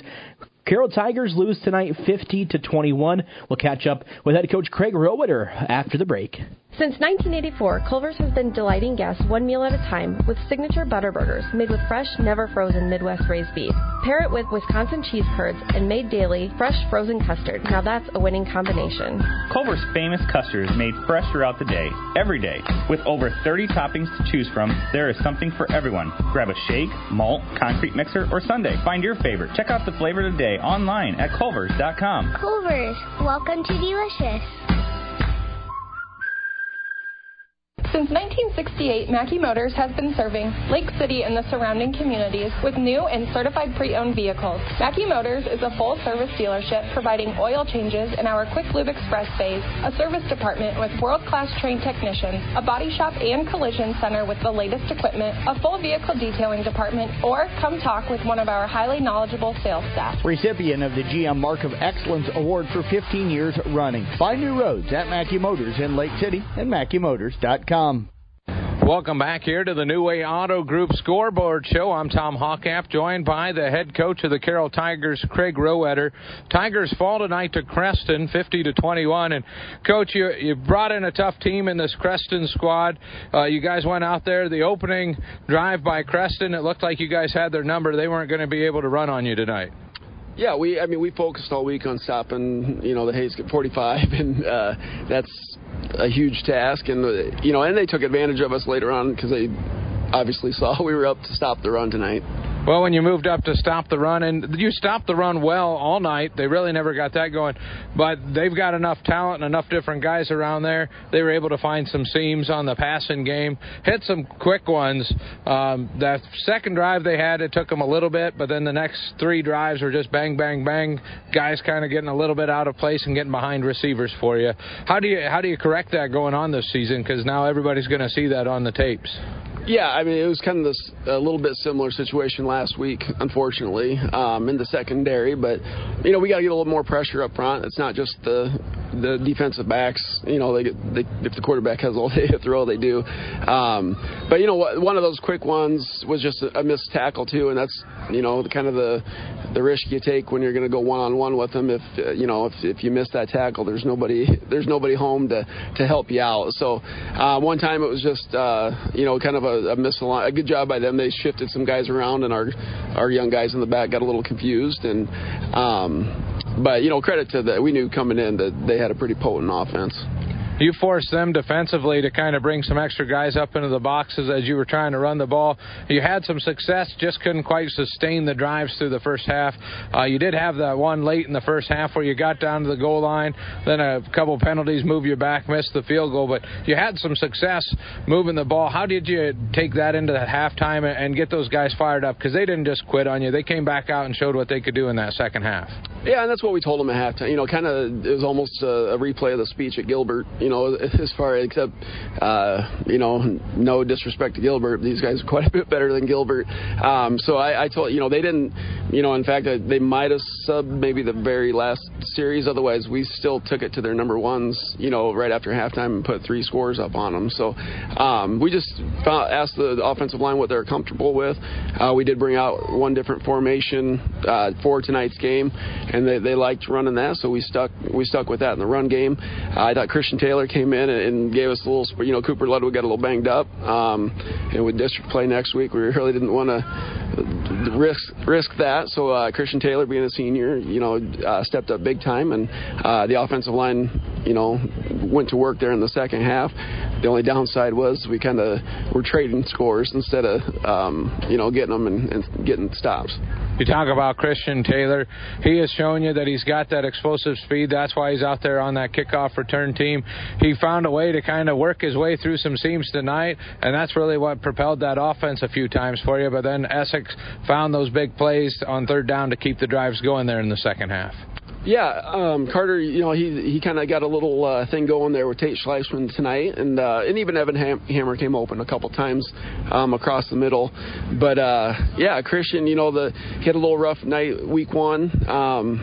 with some ball security stuff, but we knew too, with multiple guys kind of playing both ways, we actually repped him out in the slot in the receiver spot this week at practice, thinking we'd get him on the field out there, and then all of a sudden he ends up as the main running back for the second half. So, that, like we always tell him, you never know when your number is going to get called. You just got to be ready when it is.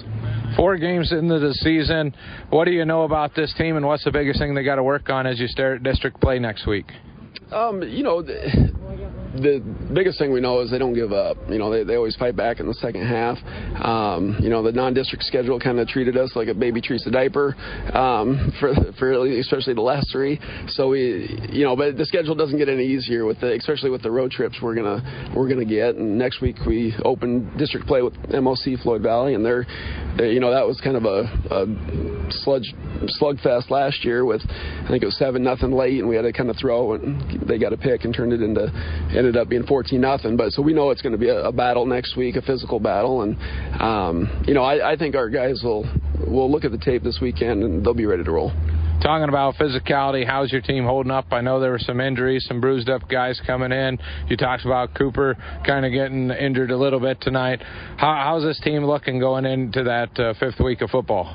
As dumb as it sounds, we'll probably look a little bit better next week. We got a couple guys coming back from injury, and Cooper was more preventative in that second half, with the score being what it was at the time. So I'm not too worried about. He's tough as he's tough as that pine cone toilet seat we were talking about earlier. But it's he'll be ready to go, and we'll have the guys back next week. So we're actually for once looking on the upswing there. How important is it to come out at home, start district play with a win? Huge, especially with sitting 1-3 in the non-district. Now it's a brand new season. Everything's in front of you. We got 5 games to win, and that's the only shit. We're not gonna make the RPI battle. Going 1-3 non-district. So you hope the non-district schedule prepared you, for district play, and I think it did. Coach, I greatly appreciate you taking some time tonight. Best of luck next week when you host MOC Floyd Valley. Thanks, and appreciate all the coverage, and go Tigers.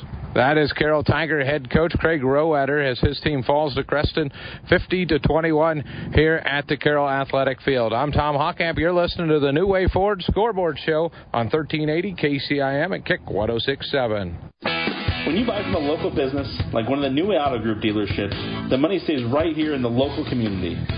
Supporting local businesses helps our local economy, and that lets us help local organizations, schools, and giving back to our community. Good luck to all players from the New Way Auto Group dealerships with locations in Coon Rapids, Jefferson, and Pocahontas.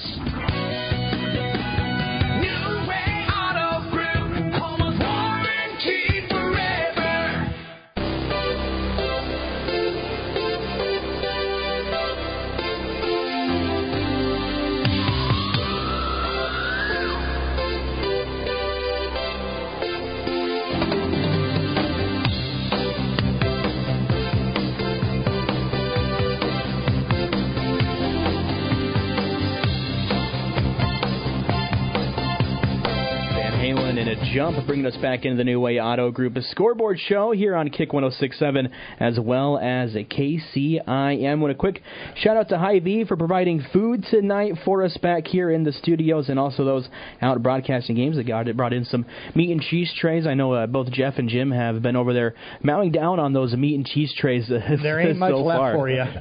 Have you eaten any of it yet? I have, and I probably ate the most out of everybody, but I can't tell people that. I got to make sure that they know that you two have been eating the most. Well, I'll make sure to tell Lonnie Miller, who brings that in for us, that you're the one that's not letting much for the rest of us. So thank you, Lonnie, if you're listening. Yeah, he's sleeping by now. He gets up in like 2 hours. I know. Yeah, crazy man. We are halfway through this 11 o'clock hour. We're going to look at some of the games that were played tonight. I think a big one that steps out to most of us is that ICAM Manning score. They were down 30-12, and they come back and win that one 27 or 27-17. 28. I think it was 37-36. Yeah, 38-37 is what the final was in that one. And I know that they got an onside kick, or was it an onside kick recovery that they got towards the end of the game there, and then they were able to go down and score. So what a big win for IK Manning as they bring in South Central Calhoun next week for homecoming. Yeah, and that really could be interesting now for maybe second place. As Coach Case said tonight, maybe somebody jumps up and catches ACGC, but they've got to be the favorite now in the district. So that IK Manning South Central Calhoun game now becomes potentially for that second spot in the district, because both teams going to come in 3-1 overall. So I think that should be a good football game. I think you're going to enjoy calling that one next week, Casey. I think I will too, and it just becomes a more important game with IK Manning winning and now SCC losing. It's like you said, it comes for second place in that district. And then I want to talk about 8-man at District 9. Before you do, for on IK Manning, you think about it. You go back to week 1. Every one of their games has been decided by a score or less, 7 points or less. They have played in 4 very, very tight football games, and they've come out with the win in 3 of those. So credit the kids, credit the coaching staff, finding ways to make the calls for the coaches, finding a way to make plays late in games for those kids. Yeah, that's one of the things Corey did say. He says that he said the kids have just been working their fannies off, and he can't be more proud of a group of guys than what he's got. They come to work and they go out and do the best they can, and that's what more can you ask for? And they're a young team. Yeah, they're going to be good for the next few years, and then who knows in the future. I mean, that's a traditionally strong program, so they've got some young kids filling in now. They might have some more young kids coming up through. Yeah, I went down there Tuesday and did their junior high game against and how they look? They struggled a little bit, but they had numbers. Okay. They had numbers with 7th and 8th graders, And that's and it isn't always about winning in the junior high level. No, it's learning the basics and not getting them excited about playing. Yeah, not to make fun of myself, didn't hardly lose a game in junior high basketball, didn't hardly win a game in varsity basketball. So taking a look at 8-man District 9 becomes more interesting now with Glidden Ralston beating Baxter, and then Audubon picking up a win over St. Edmunds tonight. Audubon kind of controlling their own destiny as they'll match up with Baxter at the end of the season. So could be a really interesting district heading out the rest of the way. It could be, and I think you get lucky enough to get the Glidden at Audubon game coming up here in a couple of weeks, which could be, maybe for a district title. I think Sean's got to be really happy with the way they've bounced back after kind of, letting a game get ugly late against Caminita in that first game. They were down 10 in the third quarter and ended up really kind of looking like it wasn't a close football game, but they've bounced back really nice. And what a job for Craig Lynch. They're, 4 games into his second season back on the sidelines, and they're 3-1, and I heard your interview with him. He is so proud of that group of kids and getting to coach them and how coachable they are, and physicality. I mean, he loves physical football. John Ryan and I joke, and I've told Craig this before. We when you interview him, sometimes you think you're talking to Clint Eastwood. You just wait for him to say, do you feel lucky, punk? And stuff like that. But when you talk to Craig Lynch, yes, when you talk to Craig Lynch, you think physical. You just do. You think physical football, and he's got a group now playing that. Well, that's been Glidden football for a lot of years. Yes, absolutely. And they have the size up front too with Toft at center. They have some big kids up front that can really push the way for Emmett Snyder, Colby Wallace. You think? Yeah. And Colby Wallace, I think, really shined this year. I don't think you look at last year's rushing numbers. Probably aren't what they were last year. This year, he's most have been their leading rusher in most of their games so far. Yeah, he has been fantastic at quarterback for them. And you mentioned Daniel. I love getting a chance to go over and talk to that guy. He's a big guy, and stuff, but he's one of the nicest kids you're going to get a chance to chat with. I still remember pulling in over there at the the Dairy Suite a few times, and he's working in there, and he always waves and smiles and says hi. So just a fun kid. Are you after the lemon ice cream? No, I'm a Polar Swirl chocolate ice cream Oreo guy. I get that every time. I can't stop ordering that. So. And want to talk about Kemper, too. A big name that they have, DJ Vanami, seeing time at wide receiver tonight for the Knights. Brock Bating has, ever since he took over for him against Underwood, played quarterback most of the game for HTSW, and then tonight as well. He's thrown a really good ball to start the season.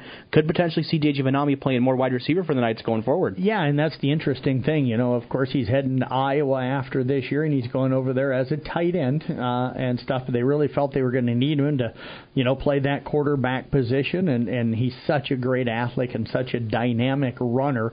I think that's what they really wanted him, was that runner out of the backfield. And they may still need that at some point here in the district season. But we felt going into the year that they would be the favorite to maybe run away and hide from everybody else. Greene County's going to have something to say about that. Southeast Valley may have something to say about that. But, I think Kemper kind of said to the rest of the district, hey, we might be 1-2, but don't forget about us. Yeah. Well, hey, here's the other thing that you can think about, they move DJ out of there and they bring in Brock Bating. Does the term for offense wildcat mean anything? It very possibly could. Put DJ back there in a wildcat and run some option or whatever. You can probably quarterback keep some bootleg stuff and get him out in the open space and let him run. Yeah, you could put DJ probably at almost any position out on the field, and he might be the best athlete at every position on the field that Kemper plays this year. Yeah, he's special. I mean, there's a reason he's headed over to Iowa. So just wish you might have been a Cornhusker or what? Well, you said that a little. Every good player should go west. Everybody. Going to run through those scores for you guys real quick again. Class 3A, District 1, Creston on top of Carroll tonight, 50-21. MOC Floyd Valley beats Lamar's in a close one, 18-13. Heelan over Sioux City West, 49-7. That game was played Thursday. Algona beats Boyden Hall Rock Valley, 53-20. Harlan over Sergeant Bluff Luton, 42-6. And then it was Sioux Center picking up a win over Spencer, 35-14. I've got Class 2A District 8. Kemper again blowing out Roland Story, 42-7. Des Moines Christian hammering Southeast Valley. So that one catches me off guard a little bit. Southeast Valley had been ranked look good, 52-12.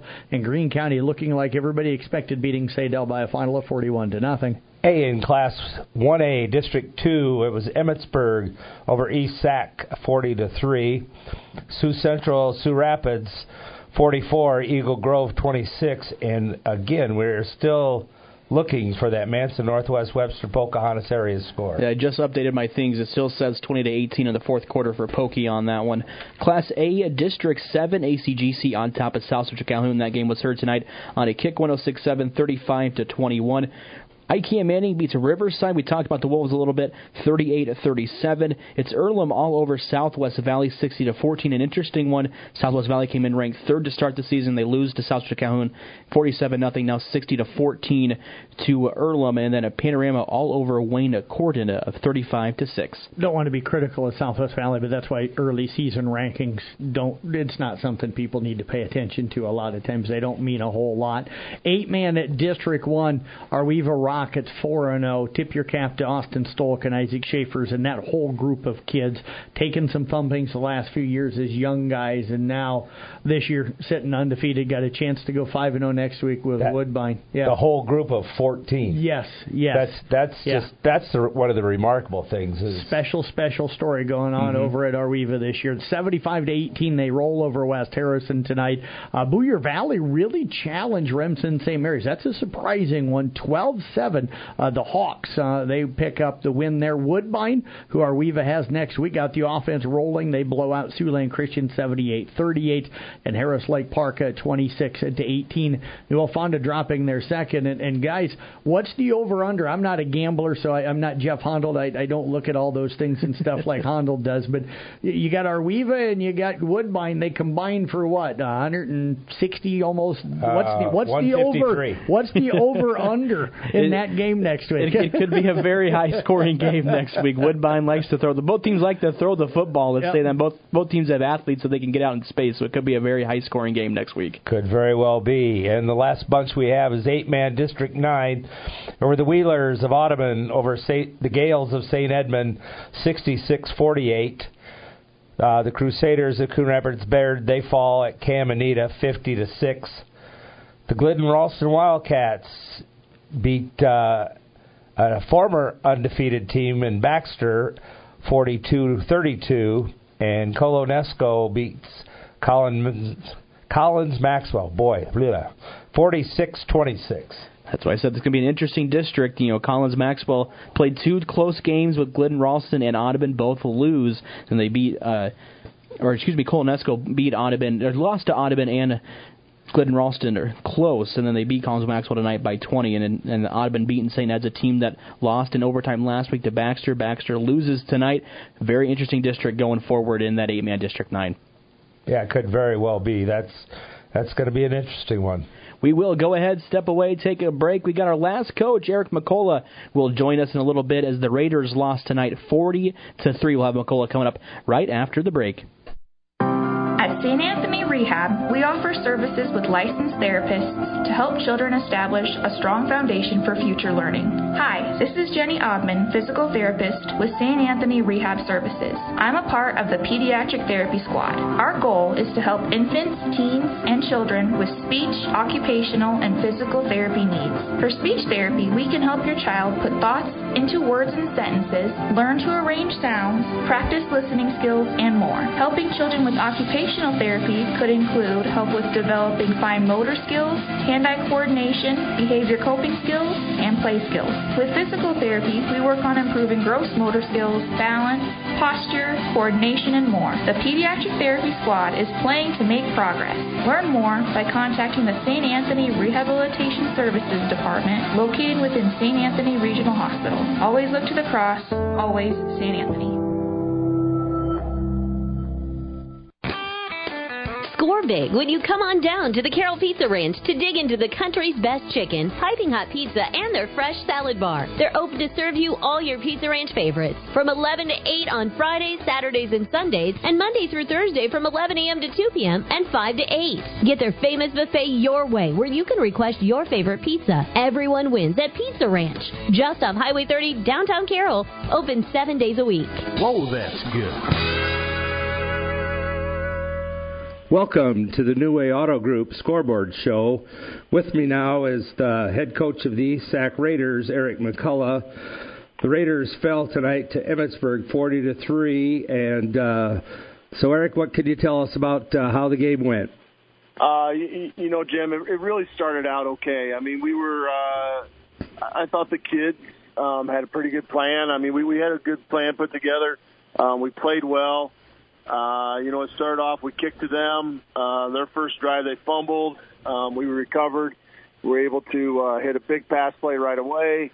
Got us down inside the red zone. We kind of fluttered a little bit, but we were able to kick a field goal, get 3 points, so we were up 3-0 right away. And then I think it kind of went back and forth a little bit. I can't remember exactly how all of it went, but at halftime we were down 14-3. And so, we felt like we were still in the game. We just made some adjustments. We had lost Luke Warnemont, our inside linebacker, and left guard that first series, I believe, or second series. So we were trying to get some replacement guys in and getting guys in the right positions to be able to continue. So I thought we were doing some good things. We did adjusted some things on defense. Still caused a little bit of trouble, but they were, it was just not the type of matchup we knew going in. Most of the season, we were going to be outmatched up front, and we had, 150, 165-pound guards, centers going against their 285, 295. Defensive tackles caused us a lot of issues, especially trying to get the run game going. So we tried to push the pass a little bit more. We struggled with that. I think we ended up throwing, 4 picks, 5 picks. 2 of them returned for touchdowns. And that's kind of where it got away from us a little bit when they were able to get those pick sixes. They're just, in opportune times. And then we lost our tackle and defensive lineman somewhere in the third quarter. So we had some more replacements in there, trying to get guys kind of in the right place. And, you know, we try to do that in the week, try and give them some looks, but when you're trying to get the other kids ready, they don't get quite as many reps as you kind of hope. So we were just kind of outmatched up front quite a bit. And probably as a coaching staff, we try to push things a little too much just to try and get the ball moving, try and, you know, maybe get a big play here and there and get some points on the board. And then those things just kind of backfired on us a little bit. And pretty soon it just took off on us, and we just couldn't really catch back up. Yeah, you know, when you have to make adjustments and personnel changes, and you know, and like you said, you know, if who you have to bring in doesn't quite get all the reps and they're not up to game speed, and then you made the comment about, you know, 150, 60 pounders going up against 250 and above. You know, and now you're battling, trying to work from behind. It's an uphill battle. That's you just got to try to see what you can do. Yeah, Jim. I mean, when you're giving up 50, 60, 70, almost sometimes 100 pounds as far as individuals plus, a lot of our guys are still freshmen, sophomores, and they're going against juniors, seniors, and then that's a huge jump just for maturity-wise. But the kids fell hot. I mean, they did. They never gave up. They still wanted to try and make something work. They were pretty frustrated, and, you know, sometimes that's just kind of the way things go on Friday night. You can kind of look at the papers and all the point spreads and all that kind of stuff, but that's why you have to line up on Friday night and play. And, you know, we are down 2 starters from last week, 2 defensive starters, and one of them was also an offensive starter. So we had a few replacements in there anyway, and that was one fear we had this year, is just kind of our depth could catch up to us a little bit. We should get at least one of those guys back this next week. We'll kind of see how it goes for the other 3, and we'll kind of see, you know, once they get home and kind of if there's any other injuries kind of that we don't know about right away, and kind of reevaluate Saturday, tomorrow at film, and get ready for next week. Yeah, I mean, you're always going to have those bumps and bruises after hard-fought games. I mean, those are always going to be there. It's just the little hidden ones that they don't maybe tell you about till the next day. Yeah, you don't quite know right away, and you know, and then we're asking some of those young kids to turn around and give us some reps on Monday, so kind of the rest of our young kids can play JV games. So there's just things you have to kind of consider and see what you can kind of manage and just continue to take some steps forward. Yeah. Hey, you know, you got another field goal out of your field goal kicker, so you've gotten some positives there with, you know, with him so far this year, correct? Yeah, we did, and I tell you what, and Jim, you know, kind of still thinking about things we're talking. I don't have the stats or anything in front of me, but I know we held their offense within the 10-yard line right before half. I mean, they could have easily scored, and our guys really played well and kept that score 14-3. You know, it was still in a position for us. So we did a lot of good things. It's just the things we didn't do well just kind of escalated pretty quickly. Yeah. Hey, I see next week you have Pocahontas area coming to town. Have you done a little bit of scouting on them yet, or you got to try to get after that this weekend? Oh, you know, we'll take a little more harder look this week. We play them in JV every year, so we kind of have an idea what they like to do and things they want to do, and they got some good athletes. They got a good coaching staff, and you know, and I hadn't heard yet if they beat Manson or not tonight. So that's something we'll kind of take a look at tomorrow, and kind of get a game plan put together and see what we can do and kind of prep this week. Yeah, that game's the only score we don't have yet. So okay, we're kind of looking for it ourselves. So hey. Better luck next week, and hope you get your guys back and get healthy and have a good game next week. Hey, we appreciate it. Thank you, Jim. All right, that's been Eric McCullough, the head coach of the East Sac Raiders. Bruner, Reinhardt & Morton is a general practice law firm that's been providing highly ethical, professional, and dedicated legal services to their clients since 1936 in Carroll, Glidden, Coon Rapids, and Guthrie Center communities. Brunner, Reinhardt & Morton is a 4-attorney firm with a combined 97 years of experience. For more information, call Barry, Dave, Eric, or Jessica at 792-3480 or visit BrunnerLegal.com. Thank you for calling Brinks Exteriors. This is Allie. Hi, we recently had a tree fall on our house, and I'd like to get an estimate for roof damage. Sure, we offer free on-site consultations for all our services. Great. While I have you, could you refer me to someone who can replace a drafty window? Brinks does windows too, with high-quality Energy Star products. What if we'd like to replace our siding? Brinks has you covered. Gutters? Doors? Our name says it all. Brinks Exteriors is your headquarters for all things exterior, from start to finish. Call 712-ROOF-PRO or visit BrinksExteriors.com.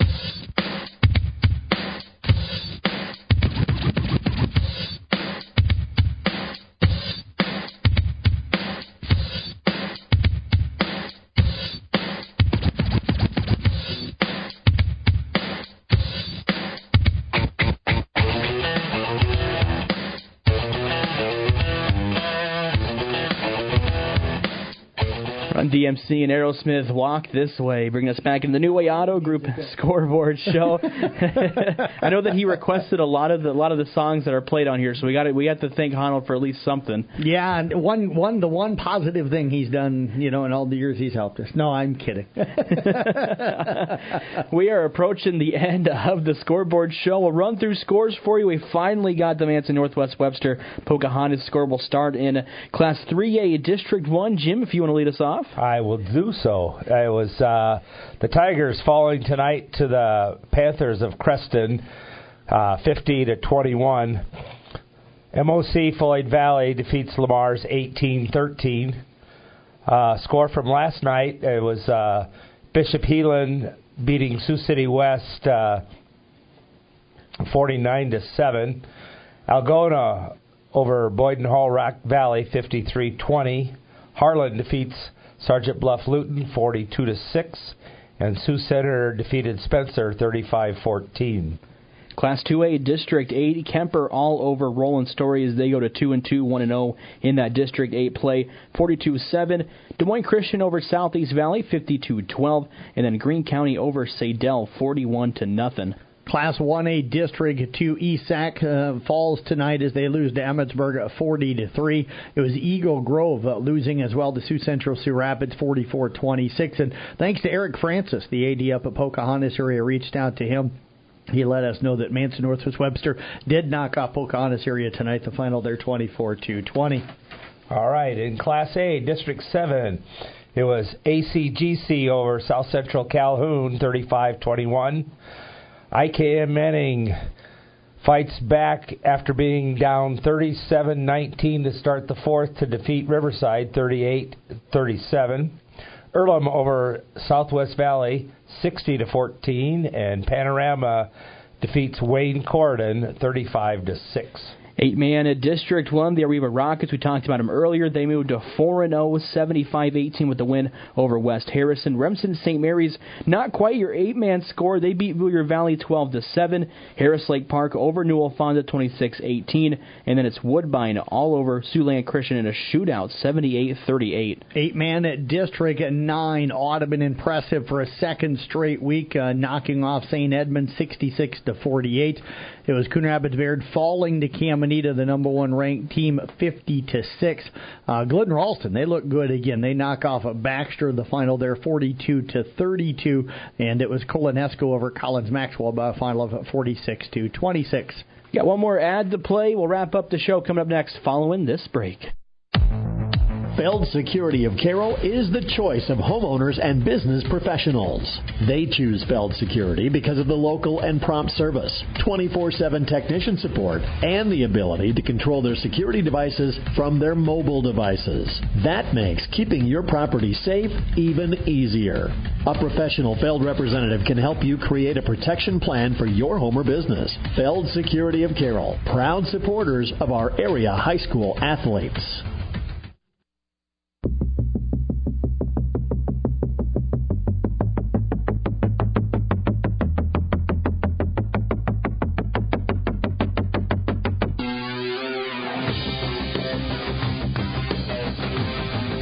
Welcome you back in the New Way Auto Group, a scoreboard show. As we wind it out, we're going to look at next week's matchups. We had some good matchups, probably the best, I think, matchups we've seen throughout the week so far. Probably had some really good games this week. I think maybe not close games, but I think a lot of them, if you look at the matchups and implications later on in the season, probably the best week of matchups we had so far this week.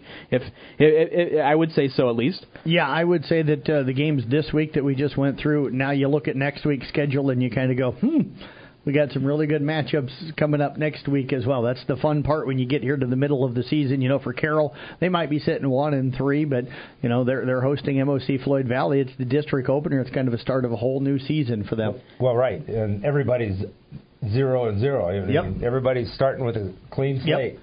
Kemper Greene County District Championship game maybe on the line with that game up in Greene County over at Jefferson. I'll have that game. So, yeah, that's a big one. South Central Calhoun, ICAM Manning.